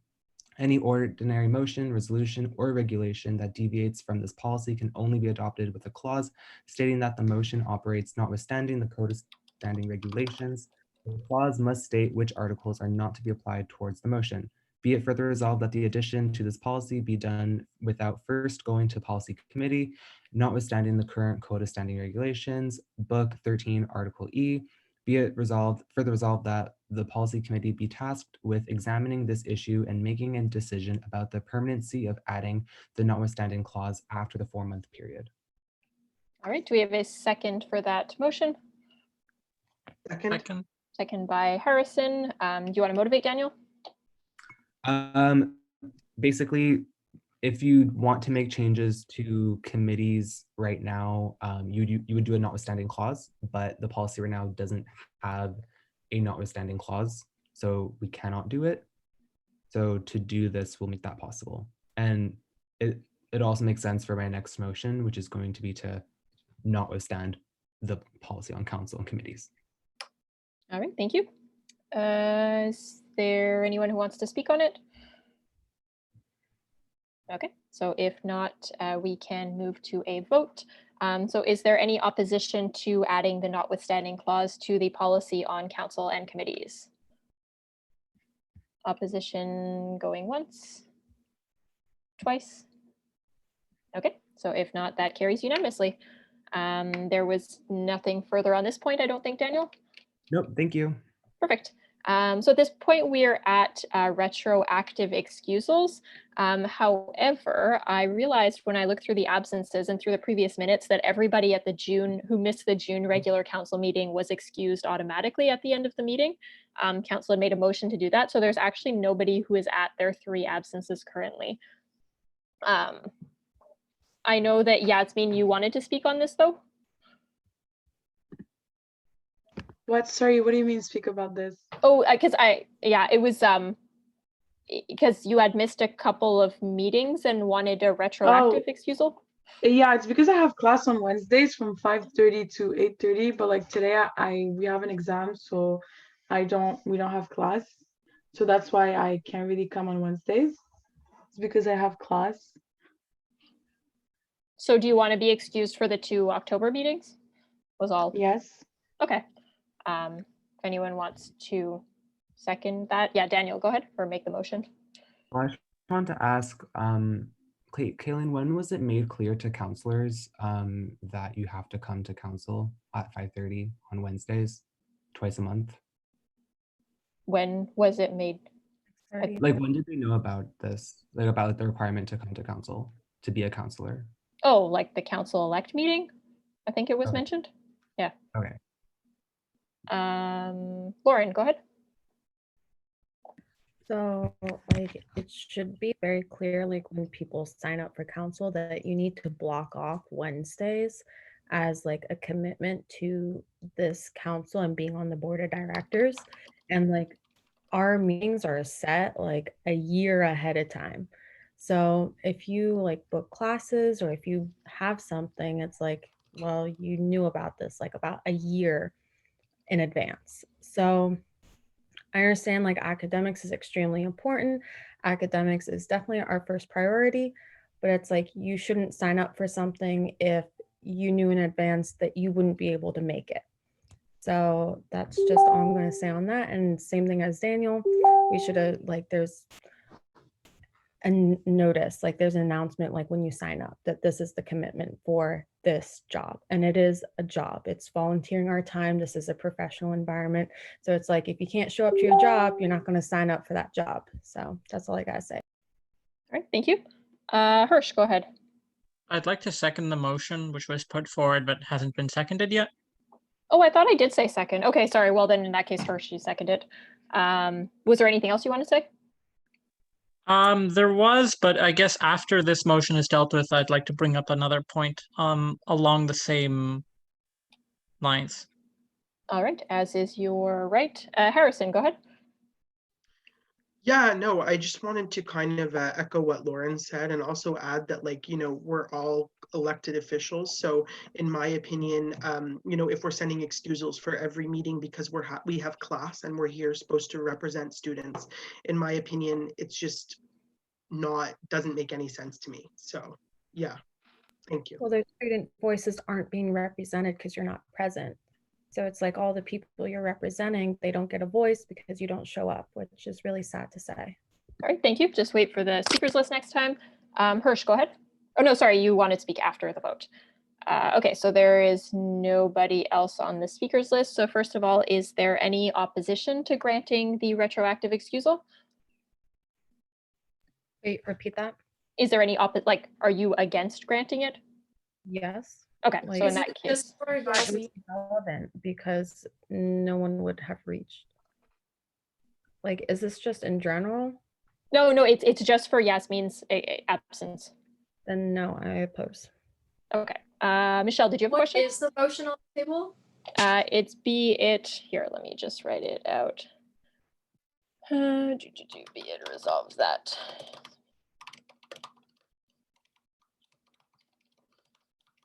There we go. Okay, so if there is opposition, then I will go to a roll call vote. So if you are voting yes, it means you want to grant an excusal. If you are voting no, it means you do not. And if you are abstaining, it means you are abstaining. And as per the standing regulations, Chapter 7, Article 61, council may consider retroactive requests for excusal by a 3/4 majority vote no later than 2 regular meetings after the absence. So, all right, I will go through the list. So like I said, yes, no, or abstain. Jared, how do you vote? Yes. Yes. Diana's not here. Phineas? Abstain. Harrison? I vote no. No. Chelsea? Yes, thank you. Oh, this one's not secret ballot, sorry. So you can just say it out loud. Howard? Abstain. Abstain. Jeremiah? Oh, is not here. Lauren? No. No. Wyatt? Abstain. Abstain. Sean? Howard?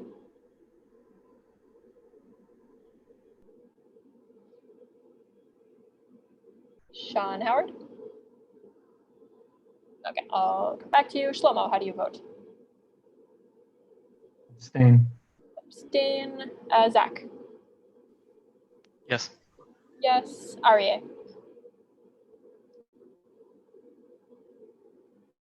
Aryeh? Okay, No. back. Oh, no, okay. Sarah? No. No. Margot? I vote yes. Yes. Shivani? No. No. Yasmin?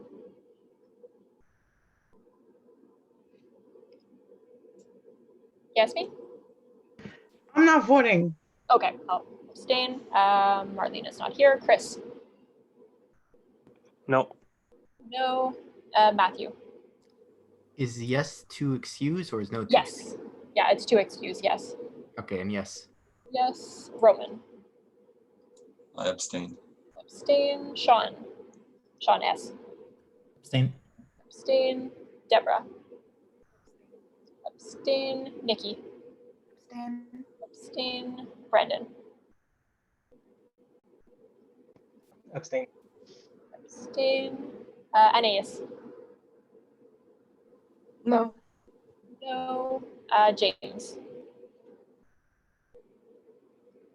Yes. Yes. Alex? No. No. And Hirsch? Yes. Yes. Okay. And then there was a couple of people who didn't vote. Sean Howard, are you there? Is working? Yes. Oh, sorry. Yes. Okay. Yes. And Aryeh, are you there? I already said no. Oh, you did. Sorry, I didn't hear that. All right. So let me just count the vote. By a vote of eight yes, 9 no, and 10 abstention, the motion fails. But Yasmin, you still have one meeting like of grace period, so you don't have to resign or anything. It's just that those absences weren't excused. Hirsch, go ahead. All right. So I'm gonna start off. Well, motion for how to phrase this. What do you want to James, James, the thing you wanted to do for December's meeting. You mean yeet it? No, preemptive excusal or Right, something right, like right. that. Sorry, yes. Preemptive excusal for the December meeting. Yeah, I motion to preemptively excuse the entirety of council from the December meeting. Seconded. Okay. Seconded by Shivani. Executives as well? Yes, and executives. Okay. So Everybody, yeah. solved. All right. So let me just get some wording. So, be it resolved that councilors and executives be excused from the December RCM. Who was the second for that? Sorry, it was Shivani. And your motivation, whatever. Hirsch. Hirsch? Is that not? Well, okay, I guess I get to motivate for mine and James. Whatever. Oh, Okay. sorry. You can like strike my name off of it if you want. Nah, we can keep Shivani's name there. Is that what Anyway. you wanted to do, though? Like, is that the spirit of what you wanted to accomplish? Sure. Okay. Do you want to motivate for it? Okay, so I guess the motivation is the December meeting is smack in the middle of finals, if I recall correctly. Last year, we passed a motion to mandate the policy committee to look into modifying the bylaws to strike it completely or to move it some other place. That hasn't been done yet, but like in the meantime, we should probably, preemptively excuse everyone so that there's no, difficulty later on. Okay, so it can be like a special council meeting where there will be an agenda and people can show up, but they just won't be have absences taken. James, go ahead. Yeah, so kind of to go on that, like policy committee is actually looking into putting out changes to the bylaws, and striking that meeting from the list of regular meetings is something we're actually looking to actually implement right now. Yeah, so it is in the middle of finals. I know like quite a few people, I don't think we got quorum last year. If I recall correctly, there wasn't quorum last year because everybody was studying for finals, and it's always in the middle of finals. I don't think it's like at the end of the day we're all students, and finals are quite important, especially if people are these are the degrees that we're paying big money for, so Point of information. Yes, Yeah. go ahead. Do we have to excuse the chair as well? There's no, there's already bylaws and standing regs about me and how to deal with it. Right. So no worries about that. Yeah, no, the thing about like if execs don't show up to meetings, they get $100 docked in their pay, and if counselors don't show up to meetings, we get an absence off our thing, right? And if we get 3 absences, we're deemed automatically resigned. So just to like make sure that like nobody has to choose between like I have a final tomorrow, you know, I don't want to fail, and do I lose my seat on council? So just, or like do I risk putting forward like a third of my way towards losing my seat on council? I don't think that's a fair decision anybody has to make. So just preemptively excusing everybody from that meeting. All right, thank you. And me, if I don't show up, I just don't get paid.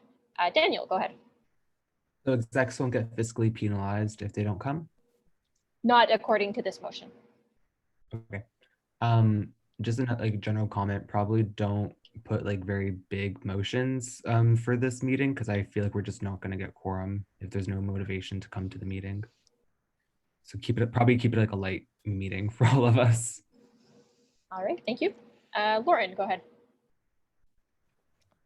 So I decided to change my position on this. So I'm all for the excusal of the entire December meeting, like get that out of the way, mental health and spirit and everything.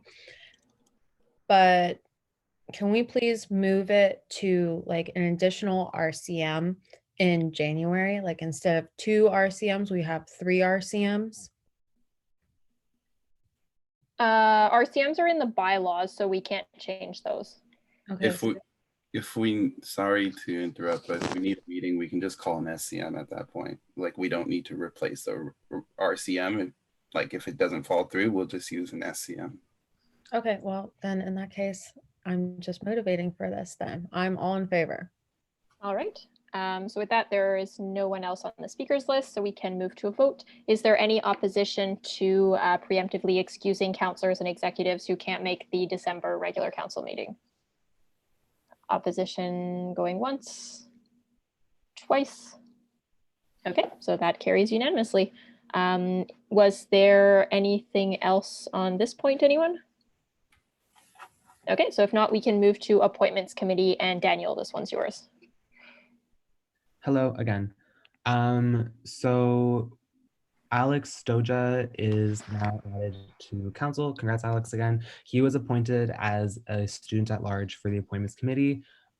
He has actually not really had an opportunity to really appoint anybody to the committee, to any committee, because we did it all in August. And we also just have a really good balance of our committee right now. So we were all talking, and we would like to keep him on the committee as a counselor. I just realized that I'm motivated before bringing forward the motion, so I will do that now. Caitlin, do you want me to just share my screen again? Yeah, go ahead, thanks. Okay. Okay, do we see my screen? It says you have started screen sharing, but I can't see anything on it. Oh, no, yet? Oh, there we go. Oh, okay.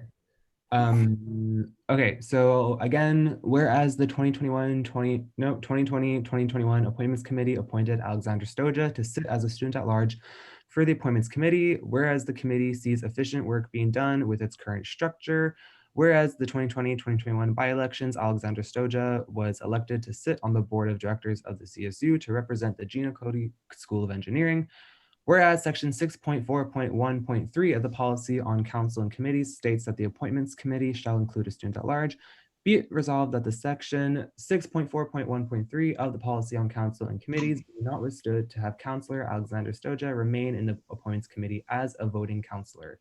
Be it further resolved that the student at large seat be replaced with Councillor Alexander Stoja's seat.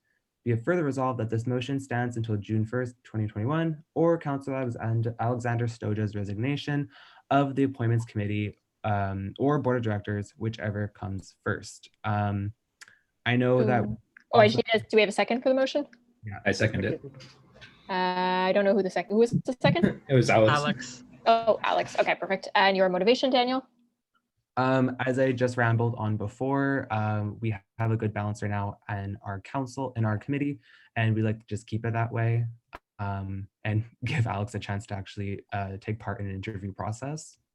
And yeah, that's the motivation for this. All right. Hirsch, go ahead. So I'm just gonna ask, well, question to Caitlin about the last line. Well, actually, well, the question is, did we add the notwithstanding having a 4-month timeout? Is that? No, I sent the one to Daniel. There's 2 versions of the notwithstanding clause, and I sent him the one without the 4 months so that we would preemptively not run into this issue. Okay, perfect. Awesome. Just for context, sorry, I cut you off a bit, Hirsch, that some of the notwithstanding clauses in some of the policies have a 4-month kind of statute of limitations. So it says that after 4 months, it's no longer in effect, and then some of the policies do not. So this one does not. So after 4 months, the notwithstanding clause does not expire. That being said, is there any more discussion on this point? Okay, so if not, we can move to a vote. So is there any opposition to this motion to have Alex continue on the appointments committee? Opposition going once, twice. Okay, so if not, that carries unanimously. And was there anything else in appointments committee, Daniel? That is all, thank you. Awesome. So we can move on to 8D, which is council well-being. And Chris, this motion is yours. My connection's a bit spotty, so I'm just going to start from the be it resolved. Yeah, sure, go ahead. So be it resolved that voluntary biweekly surveys are handed out with the goals to outline ways to improve mental health, stress levels, and dialogue at council. Be it further resolved that the data will be collected by the executives and will be used in good faith at reducing stress levels, improving mental health, and dialogue at council meetings. Be it further resolved that if this method is successful with the goals outlined, similar blueprint can be used to better improve future mandates. And be it further resolved that council engage in optional monthly hangouts with executive and council members, so like movie nights, game nights, etc., where all members can get to know each other better, engage in thoughtful discussion, improve morale. And be it further resolved that the budgetary impact is nil. Okay, do we have a second for the motion? Second. Seconded by Harrison, and your motivation. Yeah, so of course, I mean, council could be stressful at times, and it's amplified even more with the current state we're in. We're all very stressed. It's a very weird time of our lives. So I thought it would be cool if we do like a bi-weekly mental health like check-in just to see how we are. And I do care about all of your well-being, even though I haven't met anyone personally. I still want you guys to, you know, like make sure everyone's okay and how you're feeling. Also to reduce stress levels and also dialogue at council, so we could do like team bonding projects or anything like that. Another thing I thought would be really cool if we do like monthly hangouts, so we could do movie nights or game nights or like music nights or wherever, so we could just get to know each other better, see what other interests we have, and you know, we can make friendships and whatnot. I think that'll be really cool just to reduce the stress levels where we are right now, and just do something fun and engaging with everyone. And I think it'll be really beneficial for everyone. So yeah, that's all I have to say. All right, thank you. Is there any discussion on this motion? Discussion Yes. going once? Yes, go ahead. You're talking about was it monthly meetings? Well, I mean, I don't like that idea very much. I motion for weekly a weekly D&D session if anybody's interested. Monthly is too long. Not sure if you're serious on that one. Well, I'll say semi-serious, right? Like, it doesn't have to be monthly. Like, who knows? Maybe we can have like a month. Like, it doesn't have to be monthly. Is my point. And the main point. Like, we can have maybe like, I don't know. Like, if we find like a DM or something, there could be like a D&D session or playing Among Us or Halo or whatever. You know. So Sorry, I don't know what happened. it's fine. Just get together and like, when we don't have to argue with each other is probably a good thing. Is the point. And just the more often the better. You all don't have to mandate yourselves to get together. It can be anytime. Even if you want to use this Zoom account, just let me know. Did you actually want to amend or just put the I spirit mean, I'm in? not gonna force anybody to play anything is the point, but like. That's fair. All right, Lauren, go ahead. I love this motion so much. Like, shout out to Chris for coming up with this. This is a great idea. I mean, we have kind of already started doing that on our own time. Like, I joined one of the Among Us games that we had going on what was it? Not what's chaos, not chaos, not Discord, Discord. I'm not a Discord person, but I got there. But absolutely loved it. We had so much fun. It was great bonding. It was great talking to people you're not normally talking to. So any new guys that are out there, new counselors, normally during regular council meetings, you're able to like meet and socialize with people. Unfortunately, you don't have that opportunity. So this would be an awesome way for us to incorporate new counselors into our community. So thank you so much for coming up with this, Chris. All right, thank you, Lauren. Chris, go ahead. I was actually going to suggest, would everyone prefer bi-weekly or monthly? Like whatever works for anyone the most, I'm down to amend it, if anything. As long as we have all these like fun nights together. So if anyone has suggestions or like bi-weekly or anything, I'm down with that. I just have a quick question. Is timing necessary for this to become a motion? No, not at all. Like it's just kind of I don't know, the spirit of the motion. Ask if the entire purpose of the motion is to create a relaxing space with no stress for students. I find that having like a time, like we must meet up every 2 weeks or else it's like, it seems like another load of stress that you must commit to. And so I think having like no time limit, like this space, right? Like what does Concordia call it? Homeroom or something like that? Like having that, I guess homeroom literally would be that, to just show up whenever adds on to that sort of relaxing space, right? If it's like you must show up every 2 weeks, then it's like, do I have time for that? You know, that's the question that's being posed. All right, thank you. Okay, so if there is no further discussion, yeah, Daniel, go ahead. I just want to ask, wait, are counselors being like mandated to go? Like, is it optional? Because I think if it's optional, then you can keep like actual schedules just so you can like know when to go. But like, I don't want anyone penalized if they don't want to play Among Us. Everybody will be forced to have fun or else. I don't know how that's gonna happen, but. Chris, did you want to clarify? Yeah, I wrote in the be resolved that council engage in optional monthly hangouts. Okay. But if we could force to happen. No, I'm joking. But yeah, it's optional. So. All right, thank you. Hirsch, go ahead. I just have some questions about the ambiguous parts of the motion that have to do with mandating the executives to do stuff. Yeah, go ahead. You guys have your questions. Chris, no, is there more than one Chris? Oh, there's only one. Great. Yeah.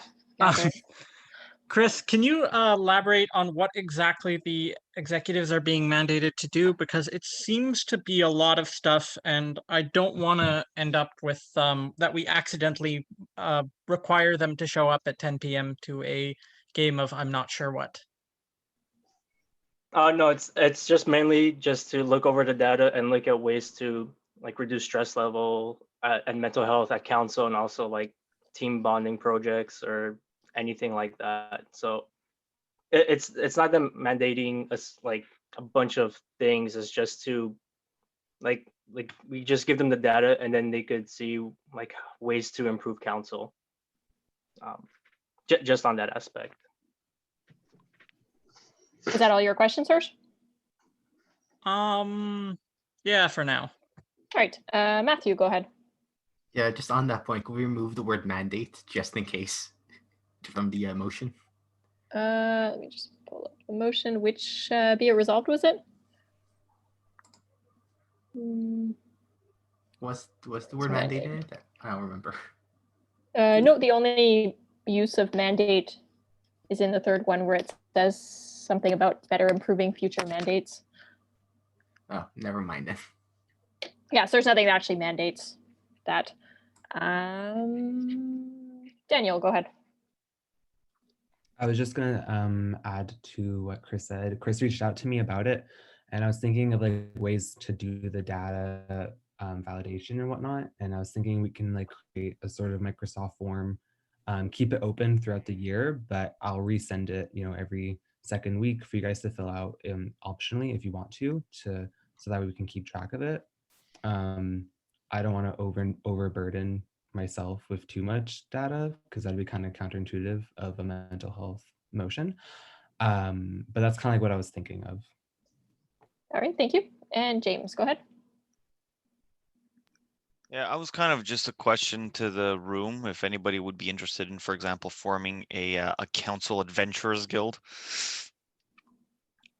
It's fine. Maybe you could discuss it in the Discord. Sure. Denise raised their hand. Yes. Oh, good. No, I'm asking. I'm asking if people here want. I'm so sorry. Huh? What? I'm a big D&D nerd. I'm so Yes, sorry. that is exactly that. You got exactly what I meant. I was just anybody wants to form a D&D group, an adventurers guild for a council. There we go. All right, so there is interest. That is good. Vic, go ahead. I just have a simple question. It's for councils, or you want executives to be there too? Or do we don't get penalized for not coming? No. There's no penalizing in this motion. Okay, thank you. Yasmin, go ahead. Yeah, my question was, if you don't go to these anti-stress sessions, if you'd like, are counselors going to think you don't care about counselors' well-being, or it's just going to be like a counselor that doesn't have time to play? Like, how are you guys going to see a counselor that doesn't have time to go to these playing sessions? Because some people have 5 courses and a job. So I'm just wondering, how are you guys going to see a counselor that, doesn't have time to play Among Us once per week? Like, is it going to be something people are going to think, oh, you don't care about students, you don't care about the council's well-being? I'm just curious if one can explain.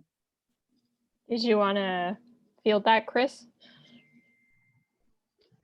Again, it's optional. So that's it. It's just optional. All right, thank you. Alex, go ahead.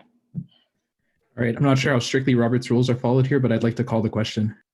Yeah, that's fine. We do that. Is there a second for calling the question? I do. I second. Okay, seconded by Jared. All right. Is there any opposition to calling the question, which means to stop discussion and take a vote? Opposition going once, twice. Okay, so in that case, we will cut speakers list and move to a vote. So is there any opposition to the motion as read by Chris? Opposition going once, twice. Okay, so that carries unanimously. It's good to see everyone getting together and hanging out outside of council. Was there anything else on this agenda point? Okay, if there is nothing further, we can move on to new business informational. And Roman, this was your presentation. Okay, can I share my screen, please? Yeah, go ahead. How do I do that? Oh, there's a green button in the middle that says share screen. Oh. At least it should be green.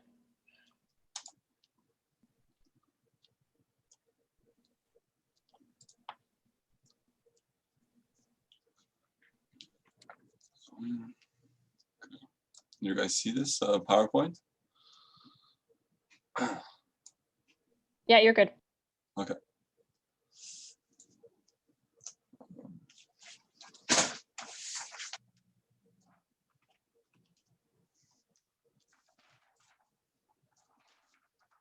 Okay, hi.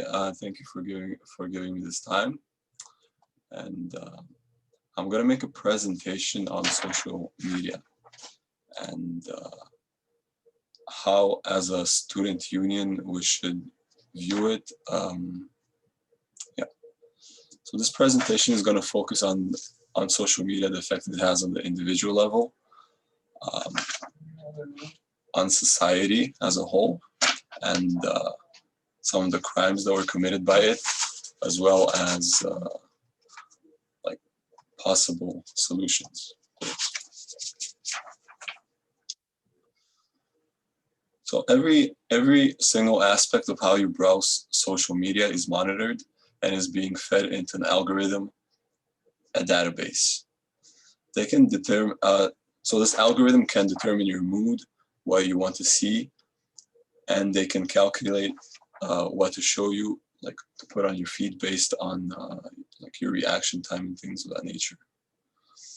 So very often in social media, fake news, polarizing things, radical ideas get people more engaged.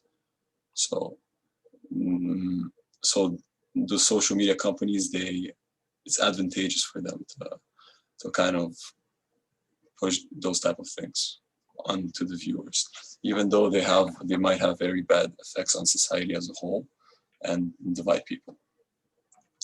So the general goal of social media is to gather as much data as possible on you, so they can take your time and sell it to third parties such as advertisers and other parties. But in today's day and age, data is very valuable. Data on people, data on countries, data on groups. Everything's about data and artificial intelligence that is being used to process this data. This business model goes against the psychological and physical well-being of humans, especially the young ones, because the young people they are dealing with many insecurities, especially teenagers as growing up. And the social media, their algorithms, they would exploit those insecurities to make the young people come back, and they raise the levels of anxiety. And that is proven by a lot of statistics, as well as the suicide rates that are among teenagers that are skyrocketing. And it's all, it has been proven to be directly correlated with social media usage. Okay. So now I'm gonna talk about the more larger scale aspect of the social media, the impact that it has on countries. So let's talk about Facebook. You might see Facebook,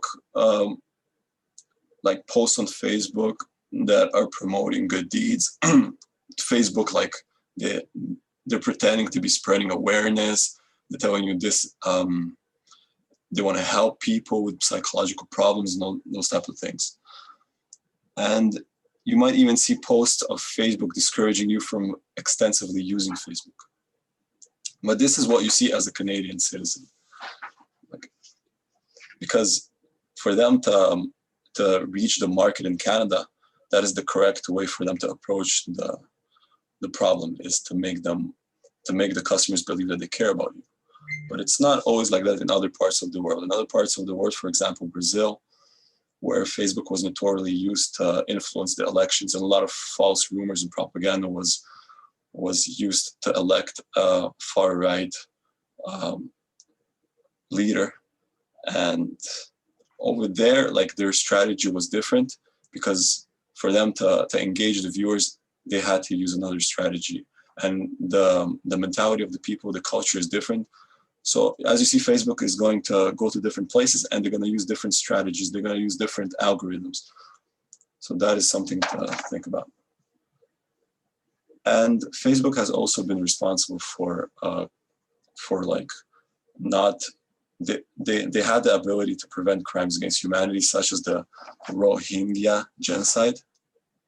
So what happened is the government over there, and especially the military, they are a Buddhist nation, but they have minority Muslims living there, and they don't really like them.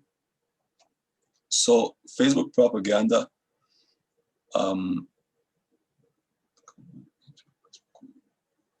so Facebook, in that case of that genocide, and a lot of crazy things happened over there, like thousands of people were killed, beaten, raped, and put into concentration camps.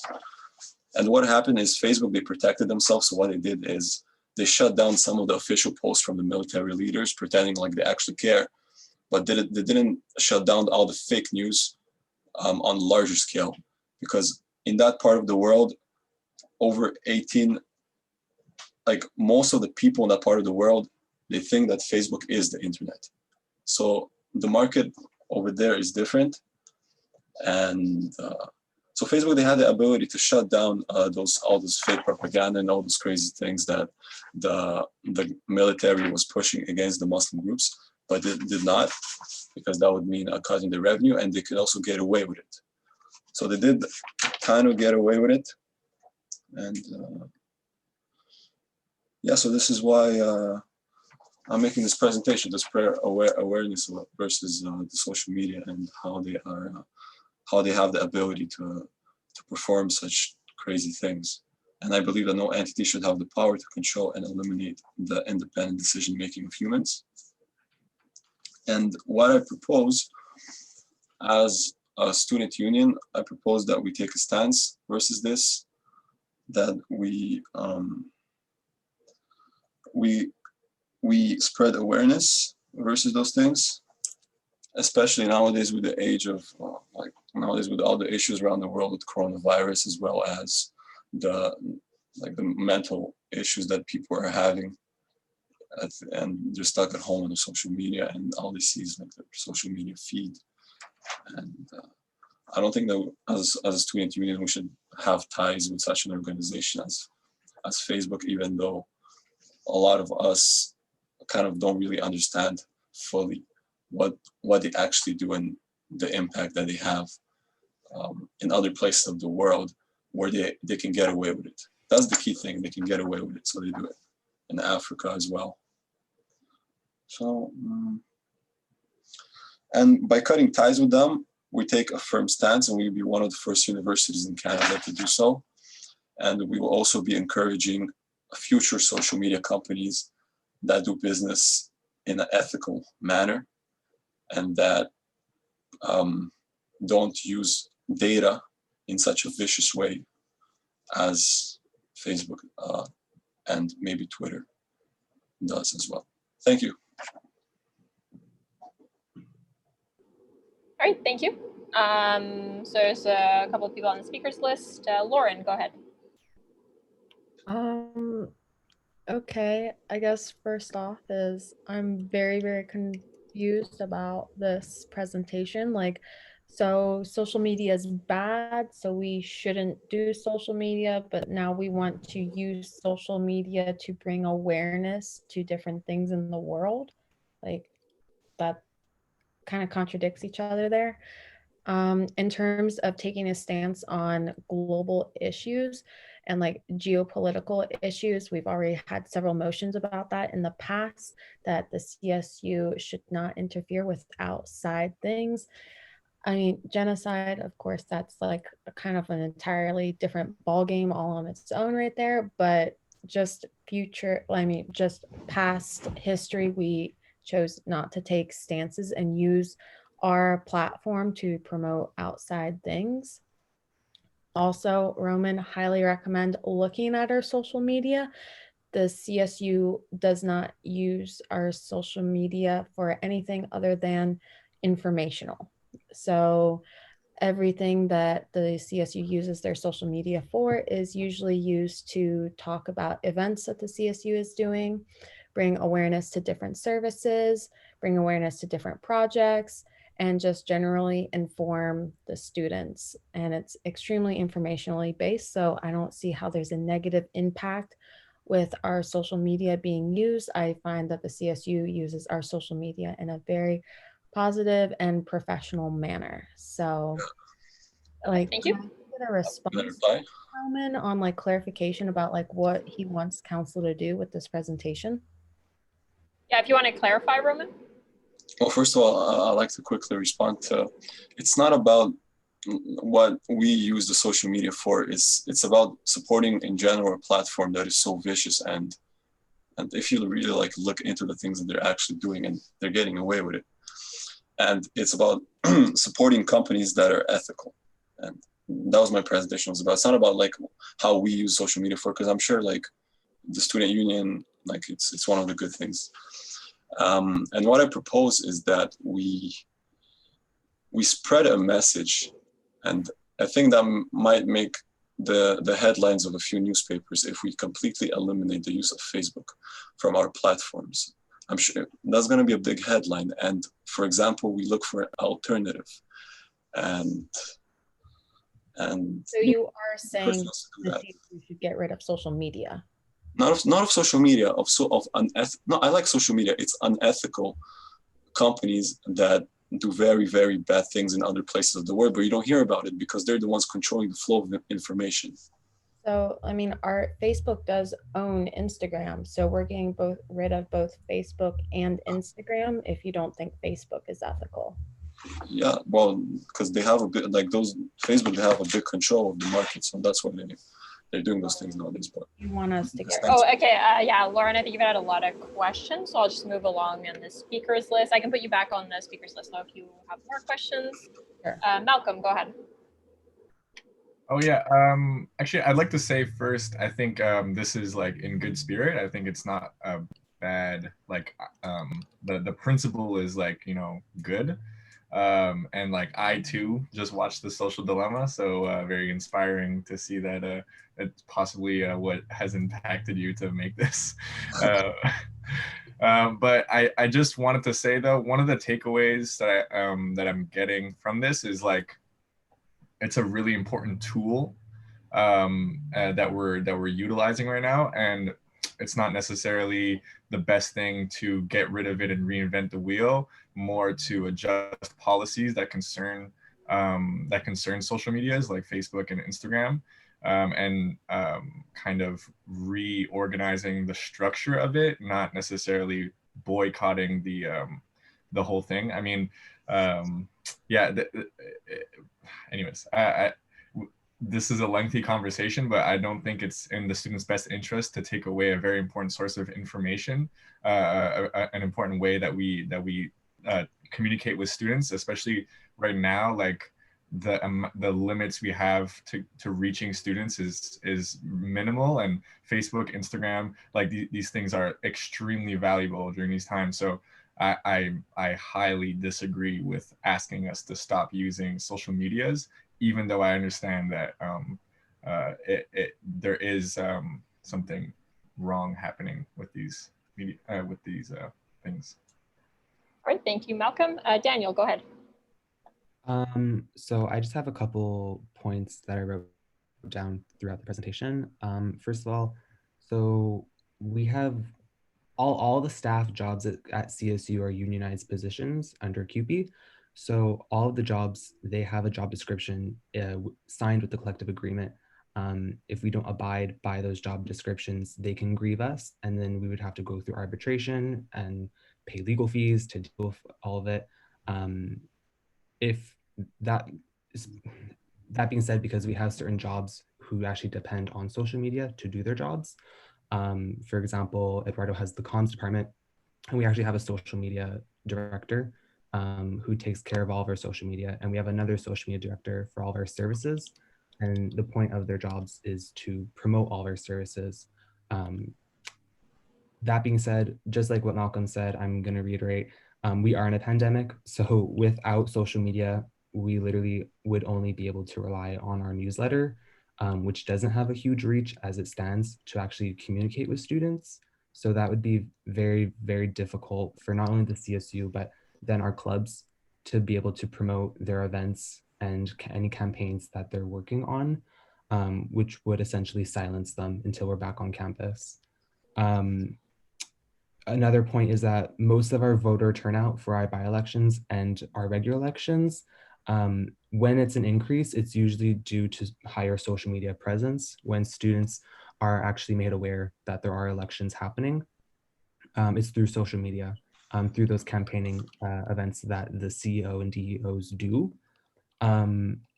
So I would really be opposed to us not using social media, be it Facebook, Instagram, or anything. Maybe what we can do, Roman, is we can perhaps make a safe use of social media campaign.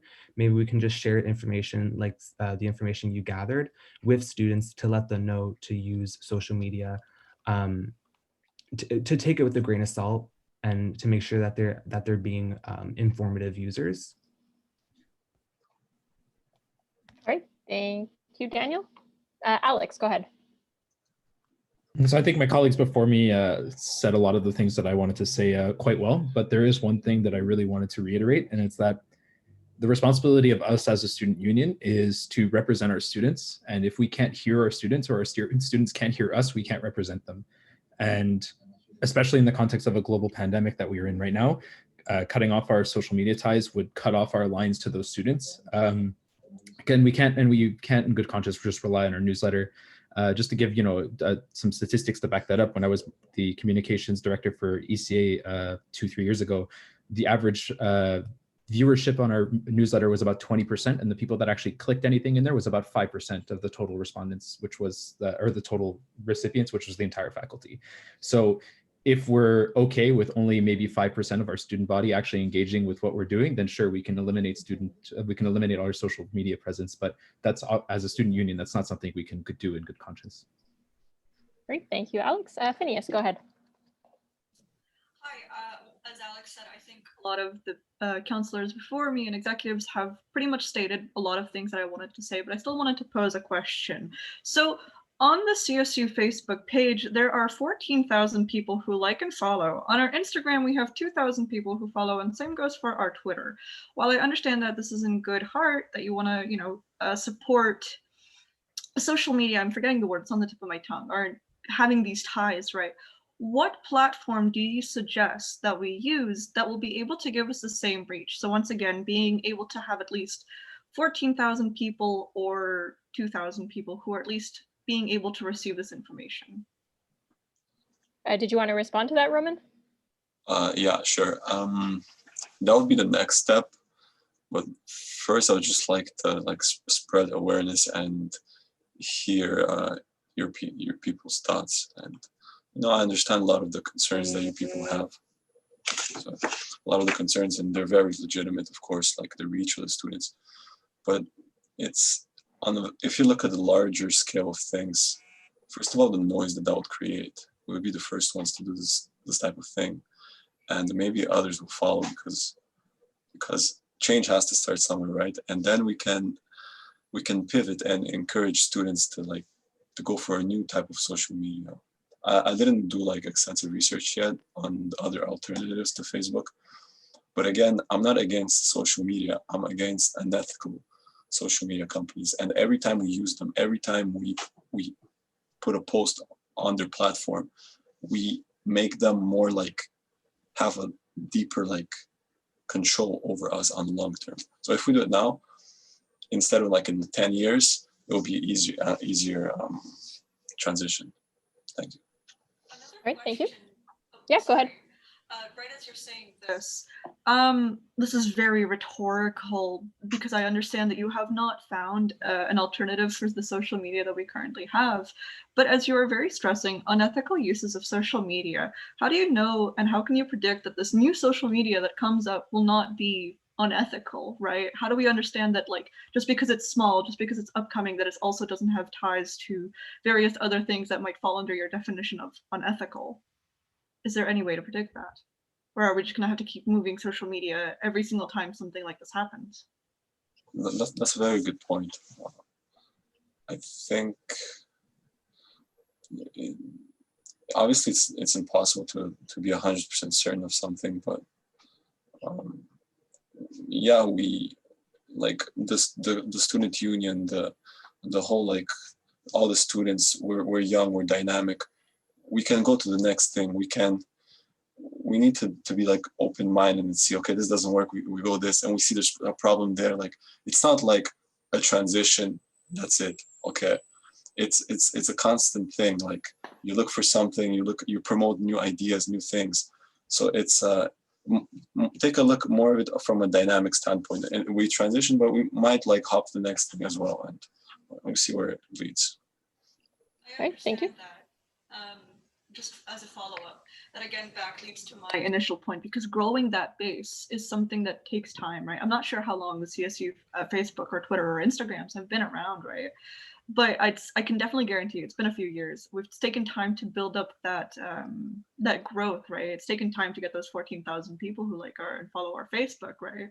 So I guess that's more or less why I'm disagreeing with it. Again, we can't exactly know that it will be unethical. But again, that sort of dynamicness, it loses the amount of people that we have, right? So say we move to this brand new platform, we get 2,000 people estimate, right? Like we got 2,000 people who follow us on that platform, and then something comes out and we're like, sorry guys, we're not using this platform anymore. How do we know that with all of these rapid changes, right?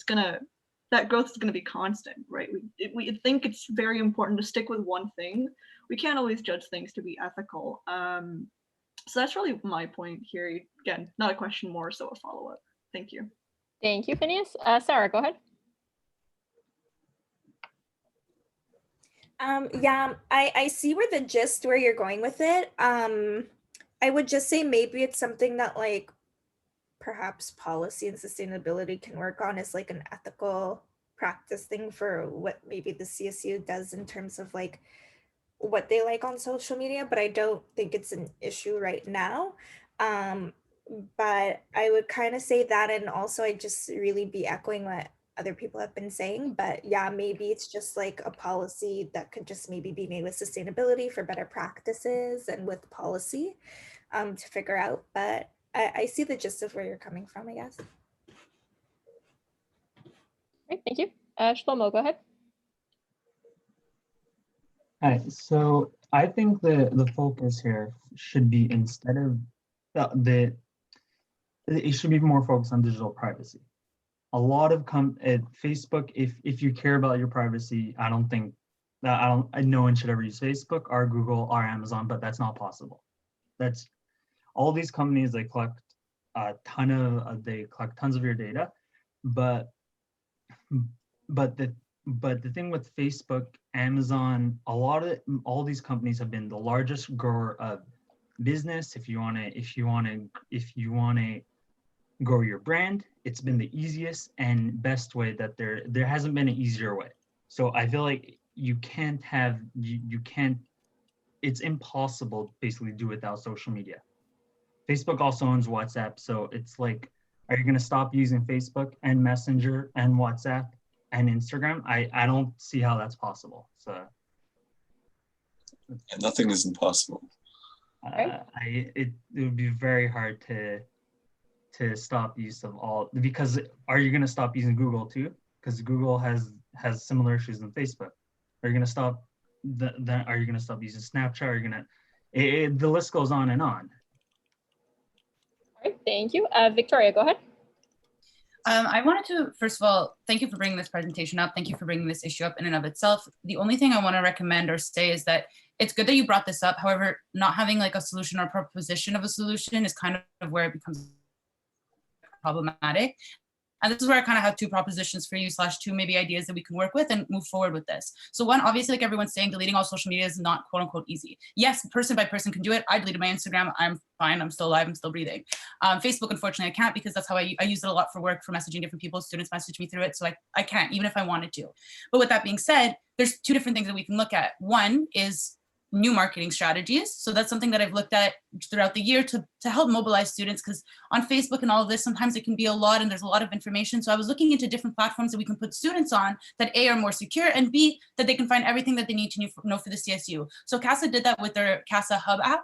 I don't know if it even ever came out or what ended up happening with it, but it's something that they had in trial, and everything you needed to know was on that app. All communication channels, you can talk to different people, you can meet people in your program, you can have tutors, and it was whatever, it's a fantastic thing. The other thing that I wanted to talk about or think about or have maybe a conversation with you about is regarding lobbying the government. So the regulations of all of these social medias and whatnot are obviously not in our control, but as a university and as a student union, that's something that we can do, is lobby the government to put more regulations on social media platforms so that our information isn't taken up for advantage and things like that. As a marketing major, it's something obviously that I've been concerned about. It's something that I look into a lot, because we're promoted and we're taught to use these social media platforms, and we're taught about the data and how you're supposed to use the data and all of that jazz, I guess you could say. Sorry, I just lost my voice there. But yeah, so those are just, I guess, two kind of recommendations that I had, and two things that maybe we can look into doing, because like it is a very important issue, and you do have a very valid point. I would delete all my social media tomorrow morning if I could, because I really like, if you've watched A Social Dilemma, like, you know that like they're really trying to like get to you at certain things. But at the same time, especially with the pandemic and everything that it is, we need alternatives and we need ways to stay connected. So yeah, maybe these social media platforms aren't the best, but it's our job to hold them accountable as much as it is our job to hold the university accountable. So yeah, that was just my suggestion. All right, so at this point, we've exhausted our 20 minutes and there's no one left on the speakers list. So if there's nothing further on this point, thank you very much, Roman, for your presentation. And we engaged in some philosophical discussion tonight, which was interesting. So if there's nothing further, we can move on to question period and business arising. So this is basically the last opportunity on the agenda to make motions, and it's if something from the meeting piqued your interest or if you have any questions, now is the time. Questions going once, twice? Okay, so we can move on to announcements, and this is kind of the fun part of the meeting where execs and counselors can announce things that are going on within the union, outside of the union, within other associations. James, go ahead. Roman, can you stop sharing his screen? Oh, yeah, here, sorry, I'll, there we go. Oops. Let me just take off the screen share. You still seem to be. Yeah. Trying to figure this one out. Roman, just stop. Roman? Yeah, can you?